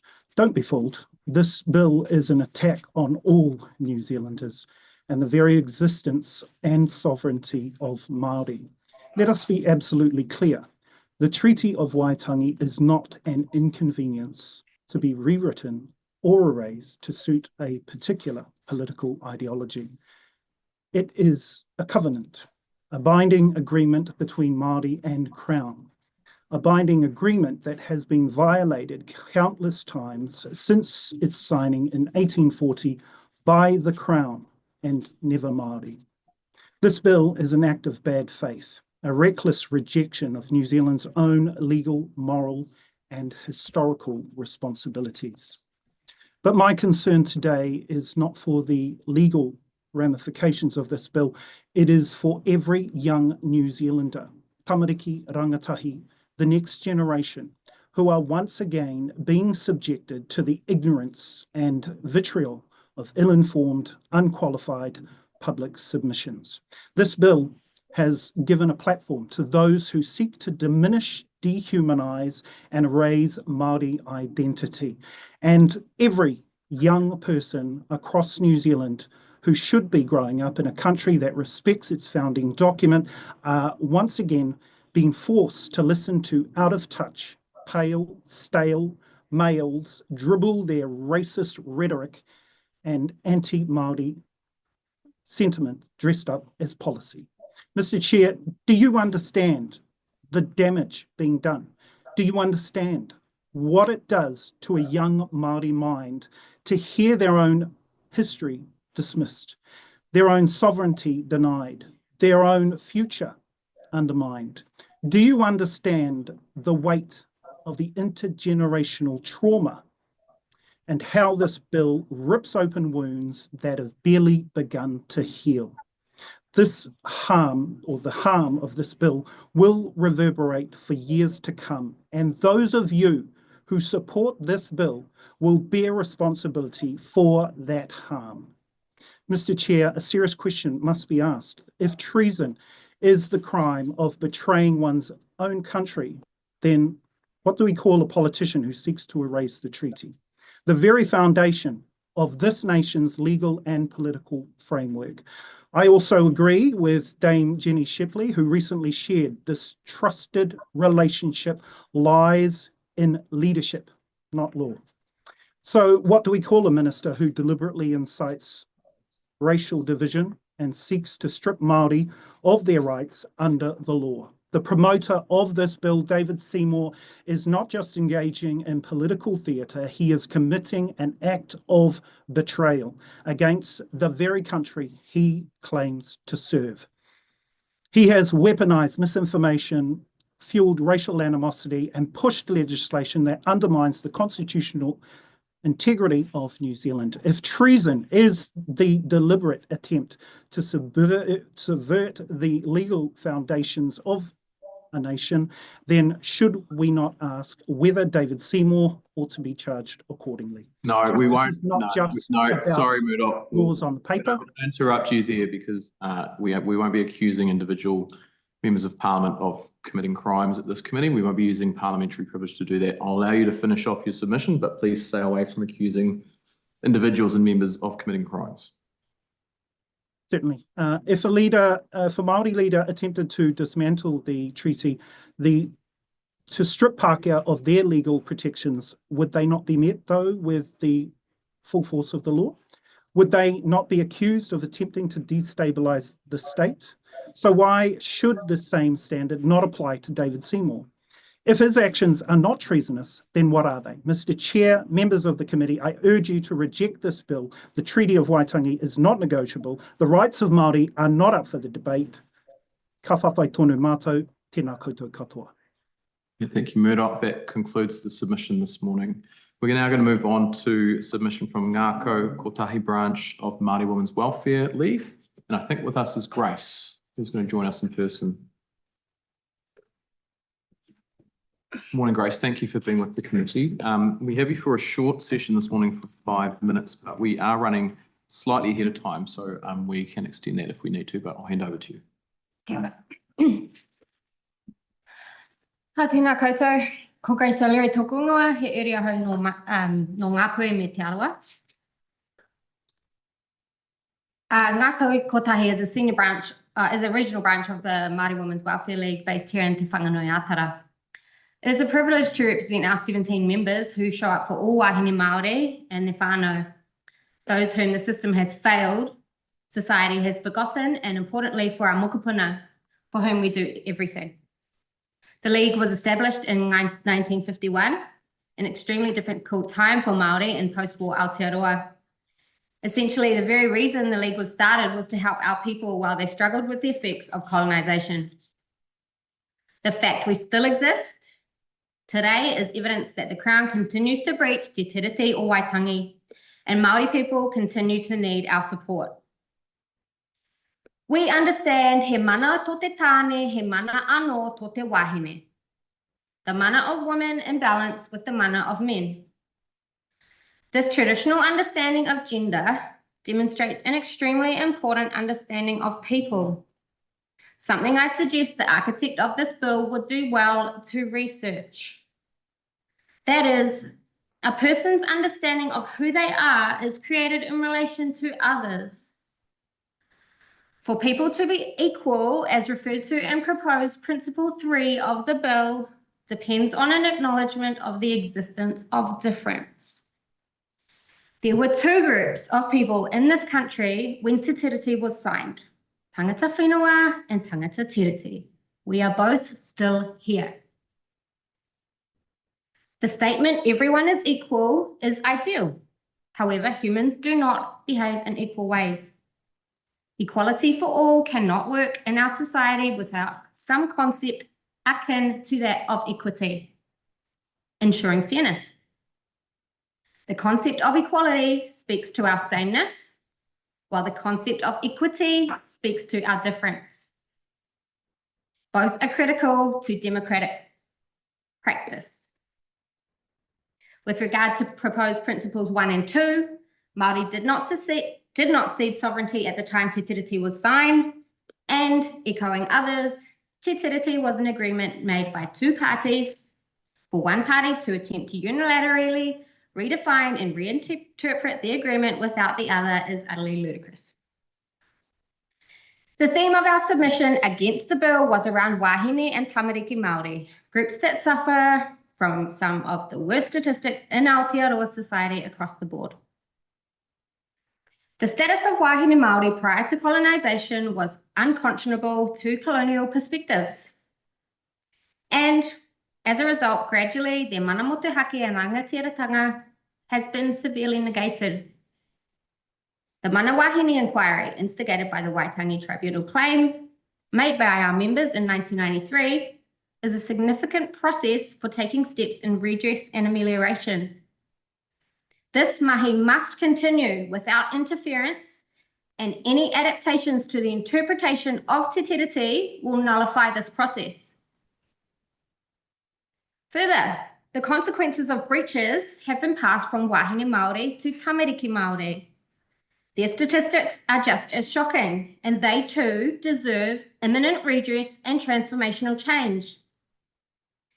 At the very least, this includes implementing the recommendations of the 2021 report, He Pāhara Keke, He Reo Whakakikinga, Whāruarua, and the more recent report, Whāneketia Through Pain and Trauma, From Darkness to Light, June 2024. There is an avaricious agenda within this current government, which has seen the passing of the Fast Track Approvals Bill and the propagation of other bills, such as the Regulatory Standards Bill. These represent a neo-colonial aggravated expansion on the Crown's already shameful legacy, perpetrated through historic and contemporary breaches of Te Tiriti. This bill needs to be expunged immediately by change makers who need to stand up, be courageous, and show the world what an inclusive future based on cooperation and mutual prosperity looks like, as the spirit of Te Tiriti intended, especially now. This has been an important conversation because things haven't been working. Māori have been disrespected for too long.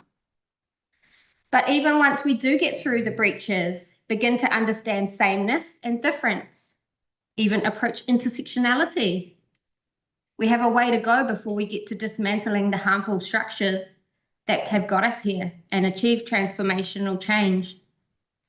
If we do the right thing now, we might just be able to leave that part for our thriving mokopuna. Thank you, Grace. We do have some time if you're willing to take questions. We've got one from Todd Stevenson. Kia ora. Thanks, Grace. Thanks for making a submission. Just wanted to talk a little bit about Principle 3 in the bill as drafted, which is the kind of equality or the equal protections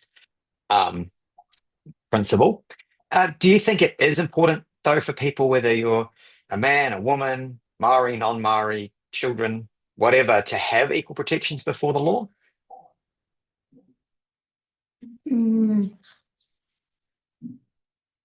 I think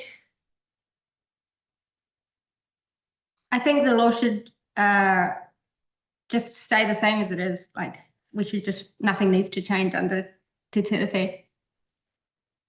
Okay, thank you, Grace. Thanks, Todd. Thanks for your time this morning and for your presentation on behalf of the Māori Women's Welfare League. We do appreciate you being here. Tēnā koe.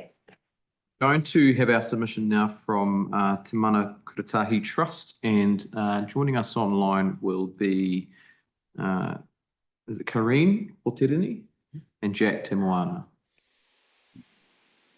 Ai, kia ora rā. Kia ora, Corrine. Thank you for joining the committee. We've got you scheduled for 10 minutes this morning.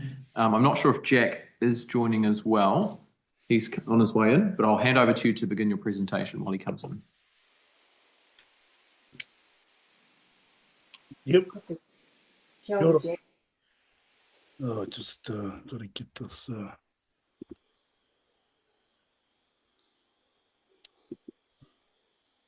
Kia ora koutou. Kia ora koutou katoa ko hui mai nei tātou I runa I te kaupapa o te rā.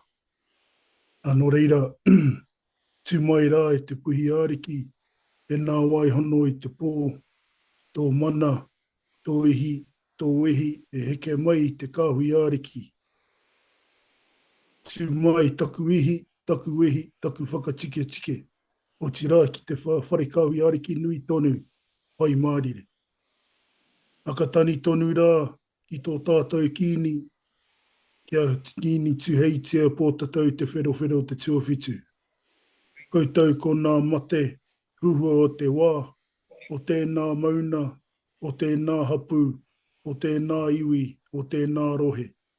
Moi mai rā e oki. Ko te reo rāhiri o te mana kuratahi e rere atu nei ki a koutou. I te hiku o te ika, ere whakaruna ai ki tāmaki here nā tānata, whakawhiti atu rā ki nā tainunuru o te uru, ki nā taiwhawhati o te rāwhiti. I ki whakaruna ki te matau o Māui, peka atu ki te puku o te ika, ti tiro matāra atu ki nā mauna titohea. Tau atu rā ki te awanui, tika atu ki te pane o te motu, whakawhiti rā I te moana o Raukawa, ki te tauihu o te waka, maine ana I waka o Māui, tai rā anō ki Rakiura, koe nei te rohe o te mana kuratahi. Ko wai ake e kōrero nei, ko Jack te moana tōku inoa, e uri au no nai tūhoi ki roto o te whārua Roatoki. Ko au te tiamana o te komiti matua o te mana kuratahi, no reira e aku ranatira e me atu nei ki a koutou I tēnei wā. Ko te pire nei, kei te whakahe mātou I te pire. No reira, kei te hoatu ahau, te rākau kōrero ki taku hekere tari a Karin Hoterin. Ai, tēnā rā koutou katoa, ko tainui te waka ko Ngaitai me Ngāti Raukawa o ku iwi herenga tōku anō ki Ngāti Porou, ki te whakatohia te whānau apanui. Anō reira I te whānau, te mana kuratahi, ko ai mātou, ko rongo koutou te kōrero ai Jack. Atu I tēnā, we are responsible for overseeing the National Primary School Kapahaka competition. The role that we play is ensuring that our goals are met, to name a few. Tētahi ki te whakanui I te hitori, nā tikanga āiwi, te reo āiwi, I roto I te medium of kapahaka, to contribute to the future direction of tribal mātauranga Māori and te reo Māori me ōna tikanga. Nō reira, koina ētahi o nā whainga matua o te mana kuratahi. And if we look at what the Treaty or Waitangi Bill transgressions are for us. So what does this mean for us as educators? When you look at the Education and Training Act, it states in there, recognise and respect the Crown's responsibility to give effect to Te Tiriti o Waitangi. And further on through that act, there are clauses that say it must be consistent with the objectives for learning and instilling in each child an appreciation of the importance of Te Tiriti o Waitangi and Te Reo Māori. Now, as educators and as Māori educators, ahakoa te kōrero o te kāwanatanga, ka haere tonu mātou ki te whakanui, ki te whakamana I tēnei mea te tiriti o Waitangi. Ahakoa te aha, ne? Engari, ki te kite atu I ēnā momo kōrero I roto I ngā ture, I roto I ngā mea ka heke atu ki ngā kaiako, ana he tuapapa tērā, he tuapapa mahi kia angitu ai ngā kaiako. Ki te kore mātou, ki te kore rātou, ki te atu tēnā, kaha, ka waihotia tērā ki te taha. e hea wā, e hea tau, ka nana mā tau tātou katoa ki te whakamana i ēnei momo āhuatanga. Nō reira, this bill undermines our purpose and does not serve to protect ngā taonga tuku iho for our tamariki mokopuna. It is a direct attack on our trust obligations on our mana as Māori. But, ka hoki atau anō, aha ko te aha I muri a tātou pērā I ngā mahi o ngā tūpuna, ka whawhai tonu mātou. Me ka whawhai tonu tātou, rātou I rongo atau I ngā kōrero I ngā wiki kua pahure. We, as educators, continue to educate our tauiwi about the importance of Te Ao Māori and mātauranga Māori in our kura settings. The status of Te Tiriti for schools, for us, is to embody partnership and kotahitanga. It has created a step towards creating shared understanding and appreciation and acknowledgement and value of language and culture. Now, I'm talking about the essence of kapahaka e te whānau, but the context means all of the things that we do in education there. We know that 80% of our tamariki mokopuna are in our mainstream schools. And again, kapahaka, little jobs like us in our, with our whānau, continue to play a big part in connecting our tamariki mokopuna with their culture. And just as we see on the big stage in Matatini today, this morning, it starts with our kohanga reo, it starts with our kura. And we want to ensure that all Aotearoa, with that big thing called Te Tiriti o Waitangi, make sure that we acknowledge and give mana to those platforms. Nō reira ki tātou I te wā, kei te wehe atu te wā, I tēnei wā, nō reira ka whatu anō au tēnei kōrero ki a koe, Jack. Nā kupu whakamutunga. Kia ora no tata. This year we will proudly celebrate the 25th biennial Te Mana Kuratahi competition in Tauranga Moana. As a result of kapahaka and our kura throughout the motu, Te Mana Kuratahi is the largest haka competition in the world. This week, as we know, Te Matatini have 55 rōpū competing from around the motu, and Te Mana Kuratahi will have 63 rōpū competing in November. Pākehā mai, Polynesian mai, Tauiwi mai, from 63 kura in the country will have the opportunity to express themselves through kapahaka, and most importantly, will celebrate kotahitanga within their own rōpū, whānau, hapu, and iwi.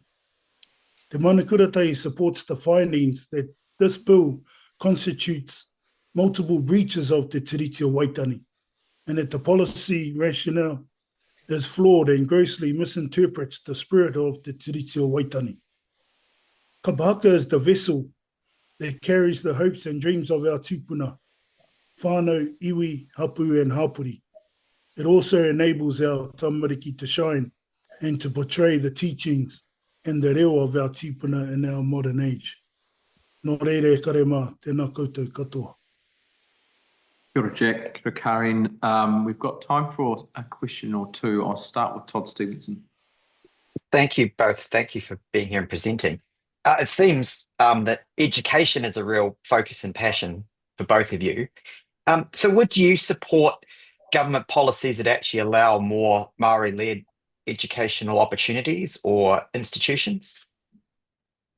Yes, we would support wholly. Because, in the end, it is about partnership. And at the moment, we don't have that, we have bits and pieces, a variety of differences, but, and yes, we will support initiatives to support everyone. Ai, koina. Kia ora. And it is a partnership within our schools. And personally, for me and my own school, it's certainly a partnership for all our students in our school to work collaboratively together. Kia ora, kōrua. Thanks, Karin and Jack. Thank you both for your time this morning with the committee. We do appreciate your very fulsome and helpful submission. Thank you. Ngā mihi. Ngā mihi. Kia ora. Thanks. We'll go to submission now from Ngāti Apua. So we have Harihona. All right, come to the table, sir.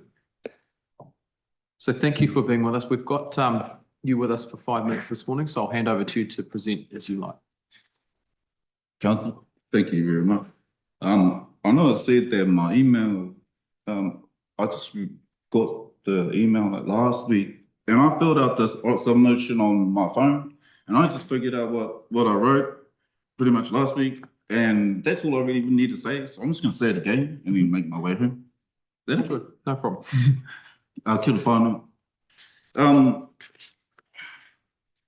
My name is Hario Tawhaki of Ngāti Apa, Tini Wātara Marae, Turakina. Kia ora whānau. And I oppose the Treaty's Principles Bill for the following reasons. Reason 1, both my grandparents, Wiramu Hinare and Rehutai Kamariera, served in the 28th Māori Battalion in good faith, which has now been threatened by the bill.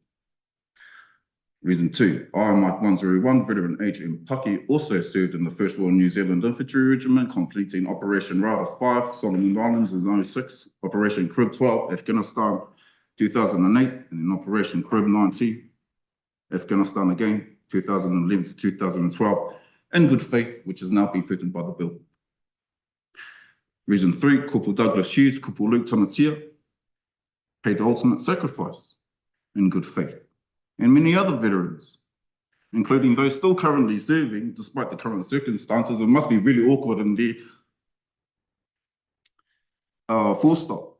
And the 4th reason, all those who serve and sacrifice themselves in good faith do so in the hopes that their children remain safe and their identity also remains safe. Not just physically. On the 13th September 2007, the United Nations General Assembly, after over 20 years of negotiations between Indigenous peoples and state governments, finally adopted the United Nations Declaration on the Rights of Indigenous Peoples, also known as UNDRIP, which is guided by the purposes and principles of the UN Charter. One of those principles that I'd like to highlight is develop friendly relations among nations. It seems to be a big deal today around the world. Most one is, the UN Charter promotes respect for the principle of equal rights and self-determination of peoples. Big word, that self-determination is going around the world all over the place. The voting process of said declaration was an overwhelming 143 votes in favour, 4 against. Somehow New Zealand ended up as one of those 4. And whilst Ukraine, Samoa, and 9 other countries abstained from voting.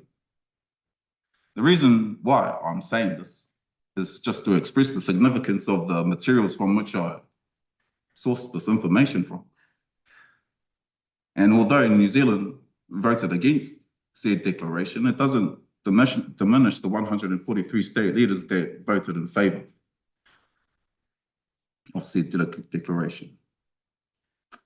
In addition to this, on said declaration, 143 state leaders affirm that the treaty's principles bill, which includes doctrines, policies, and practices based on advocating superiority of peoples or individuals on the basis of national origin or racial, religious, ethnic, cultural differences, is racist, scientifically false, legally invalid, morally condemnable.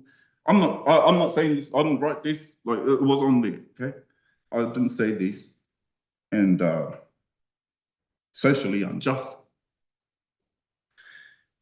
And Mr. Seymour on the live interview expressed his opinion towards UNDRIP, saying, I think it was a mistake. I think the whole declaration was wrong.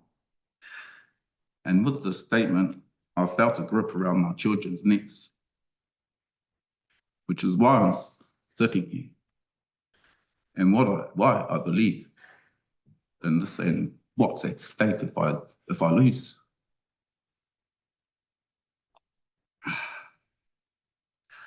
Article 18 of UNDRIP states Indigenous peoples have the right to participate in decision-making matters in which would affect their rights through representatives chosen by themselves in accordance with their own procedures, as well as to maintain and develop their own Indigenous decision-making institutions. I heard decision-making institutions in the previous tō kōrero, well done. I, on behalf of all my people, nominate Te Pāti Māori and only Te Pāti Māori as the legal representatives of my people. The reason being is that I struggle when I see people in the New Zealand government identifying themselves as Māori, however, don't appear to have their best interests at heart. In summary, Māori have consistently shown good faith since the signing of Te Tiriti o Waitangi.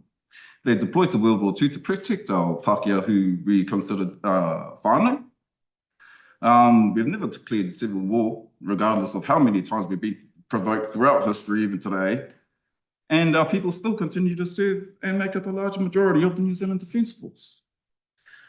My recommendations is for the bill to be dismissed and for the treaty of friendship between the New Zealand government and Samoa to be put into question. You guys have a treaty here that needs to be more focused on. Thank you for your time, Mr. Miga. Thanks, Mr. Paki. Look, thank you for being with us. We're in this afternoon now and for being here throughout a couple other submissions. Thank you for your submission. I know we ran a little bit over time, but I thought you had some important things to say, so I didn't want to interrupt. So in terms of being here in person, it's very, very helpful. So I just want to acknowledge you for being here and just thank you once again. Thank you. All good. Right, we are now going to move to submission from Pete Tashkoff, and Pete is joining us online.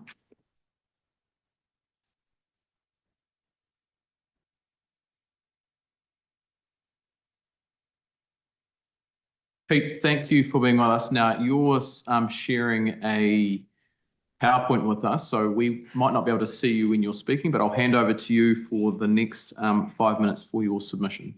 Can you guys see my screen right now? Yeah, we can see your screen. All right, I'm going to play it. It's a video actually, and it's got some sound on it. So if you don't hear the sound, please start shouting at me. I think I've shared the sound, but you know. All right, here it goes. Thanks for giving me the opportunity to present oral evidence today. It is a fact of life that we will never get away from politicians who see the public purse as a way to buy favor. And so-called corporate trusts that have jumped on the bandwagon to channel from the taxpayer into their own pockets, using every point of leverage they can find, ethnic, gender, special interest, disability, whatever. There are literally thousands of them out there, all convinced the world would come to an end if taxpayer funding was not filling their coffers and paying for their salaries and benefits and those of their employees, who are often their friends, relations, or fellow travelers. Here is how the game is played.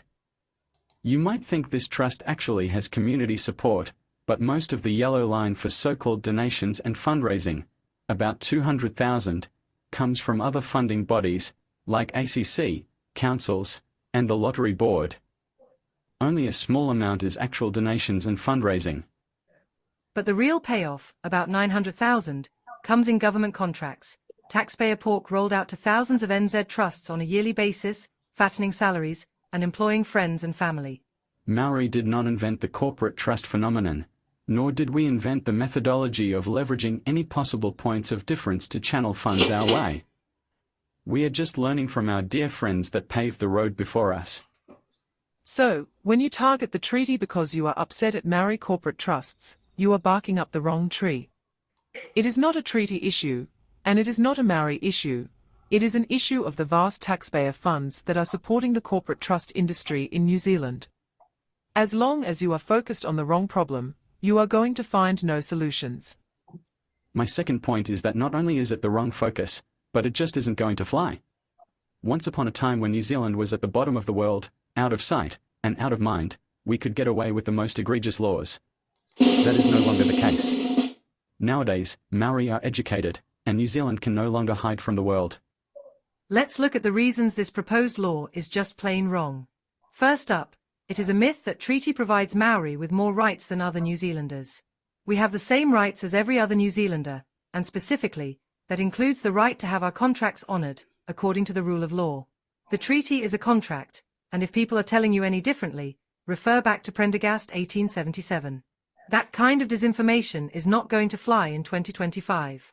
The bill pretends to honour the treaty, not changing a single word, whilst simultaneously sidelining it and rendering it meaningless. In the new process, the most powerful party in the contract will be the very one that also decides on the reinterpretation of it. This notion, that of being both a party to a contract, as well as an adjudicator of it, is a violation of long-standing legal principles and removes from Maori our legal right to have our contract honoured. The proposed bill is a breach of good faith. It undermines the rule of law. It is a violation of established legal principles. It establishes a dangerous precedent that the party with political power is not bound by law. It is a moral and constitutional failure. It is not 1877. You're not going to get away with it. Maori are educated. Too many Pākehā have too much self-respect, and the world is watching. What's more, it's just wrong. You're barking up the wrong tree, and you're not going to get the outcomes you're looking for, unless the outcome you want is to exclude Maori corporate trusts while continuing the gravy train for non-Maori ones. The Treaty Principles Bill does not preserve or clarify the treaty. It explicitly invalidates it as a binding contract. By making Maori rights contingent on Crown approval through settlements, the bill extinguishes the treaty's authority, reduces it to a symbolic document, and replaces it with a framework of Crown-determined conditional agreements. This is not a reinterpretation, it is an explicit nullification of the treaty's contractual nature. Such an approach is legally invalid, constitutionally unsound, and morally indefensible. For these reasons, this bill cannot and must not be accepted. Get smart. Stop barking up the wrong tree, and address the real issue, which is the ring-fencing of taxpayer funds for special interest corporate trusts, created and enabled by politicians. The problem starts and ends with you. Thanks for your time and attention.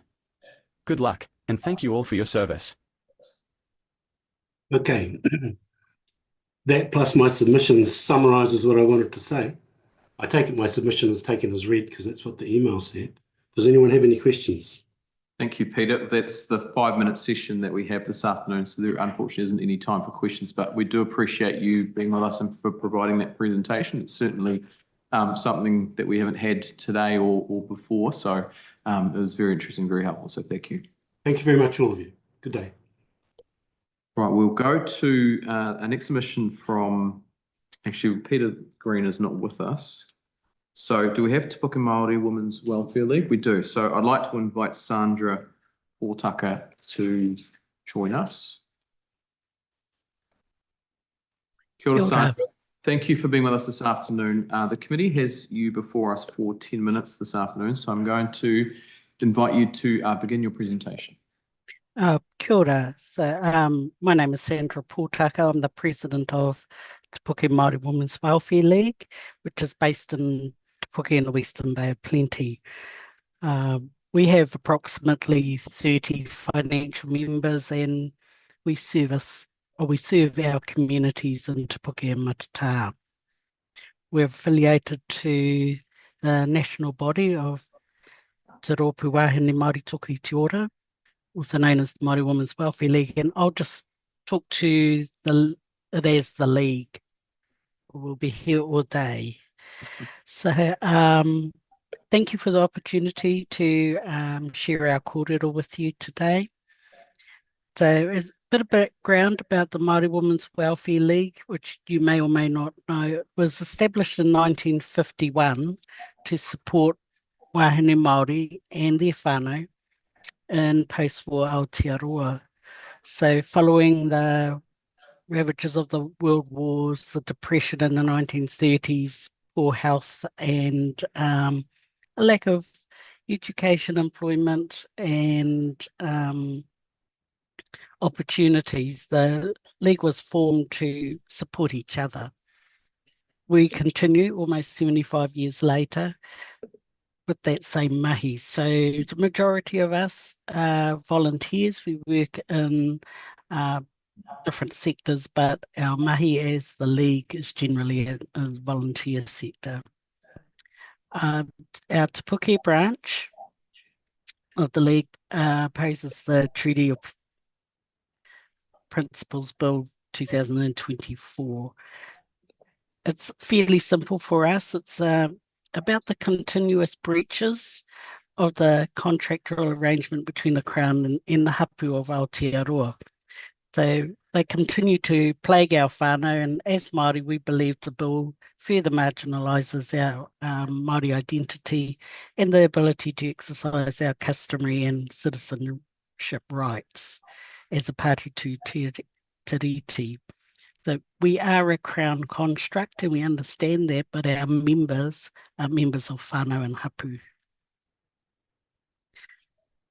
The context of the Te Whakaputanga and Te Tiriti gives us a foundation for the League, but the values of the League are based in tikanga Māori. So we look at manaaki, we look at aroha, we look at all of those things that bring us together, that unite us and help us to look after each other in better ways. The principles of the treaty, which we understand were an involvement through the courts process. So it was to give some clarity about the legal position of everybody, including whānau, hapu, iwi, Māori communities and Māori organisations within and outside of the court system.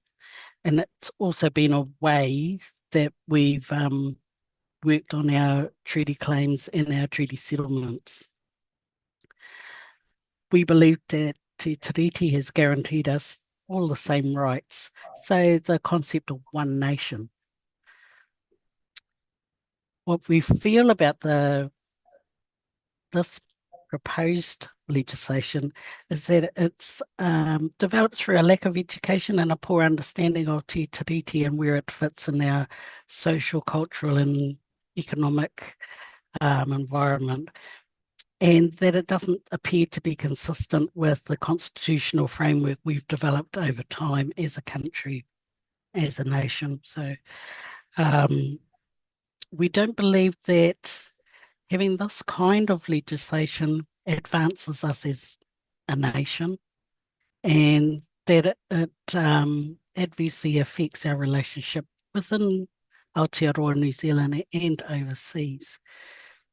While we've led the world in many Indigenous spaces, we feel that by allowing this kind of legislation to progress, we're actually undermining all the progress that we've made in nearly 200 years. And it fails to recognise the contribution of Te Tiriti and Māori as the treaty partner or the contract partner to the growth of everything that we know and understand in Aotearoa. So based on that and based on we think what is a poor understanding of the potential we have within the existing framework, we don't believe that this legislation will advance our country, our nation, or our legislative framework. We also understand that there may be an opportunity for a referendum to ask the nation, but what we feel is that as a minority in our own country, we'll be further marginalised by having a referendum, and that it opens the door to the possibility that an elitist minority may then start to control the conversations, and we'd all be at a disadvantage as a nation, not just Māori. We're thinking about it as, how it will affect us now and in the future. So that's our submission, and thank you for the opportunity to have share a few views with you. Kia ora, Sandra. Thank you for joining us and being with us. We've got some time remaining, so I'll open up for questions. We've got one there from Todd Stevenson. Hi, Sandra. Thanks for making your submission. It was really good. During your oral submission, you mentioned the concept of one nation. That seemed to be important to you. Was I right about that? And can you talk a little bit more about that? Yeah, so what I understand through the work I've done around the Treaty of Waitangi and Te Tiriti, the idea of the Crown and our tupuna signing the treaty in the first place was to create an environment where we could coexist. That's the concept of one nation. It's not about an imbalance of power or about one culture dominating another. But if we really look at one nation, then that's what Te Tiriti, we think, was starting to do. Thanks, Does, Sandra. you know, does that clarify? Yeah. Yeah, no, thank you. That's really helpful. Thanks, Todd. Question from Willow Jean Prime. Tēnā koe, Sandra. Thank you so much for your submission. Just on that point about one nation, and you did say this in your answer that it doesn't mean one culture. I think that a lot of people misinterpret or deliberately interpret that to mean we are all one people, we are all the same, we should all have the same rights and so on. Can you please expand on what you mean by us existing together? Okay, so I'll just give you a quick example in our community in Te Puke. We're a multicultural community. We have 12 marae, and we're only a small place. You know, the total population's only about 15,000. There are actually more non-Māori who live here. There are people from all ethnic backgrounds, and during the seasonal work season, you know, for kiwi fruit and that horticulture, you know, we see an influx of others. So there's a lot from the Pacific Islands, from South America, and on, but we can exist together. So if Te Tiriti provides that framework for Māori and non-Māori to coexist, then that's what we need to focus on, is that everybody is valued, and we as tangata whenua manaaki our manuhiri. You know, does that make sense? Yeah. Yeah, I think Willow's got that. Thank you, Sandra. Thank you, Willow Jean, for the question. That's the time probably for the session this afternoon. Look, just on behalf of the committee, can I thank you for being with us and presenting on behalf of the League, the short version of the name. We appreciate you spending the time and for providing some context to your written submission. Got it. That brings our morning sessions to a close. We now have a half an hour break for people to go and stretch their legs and grab something to eat. So members and members of the public, please rejoin us at 1 p.m. for the resumption of the hearings.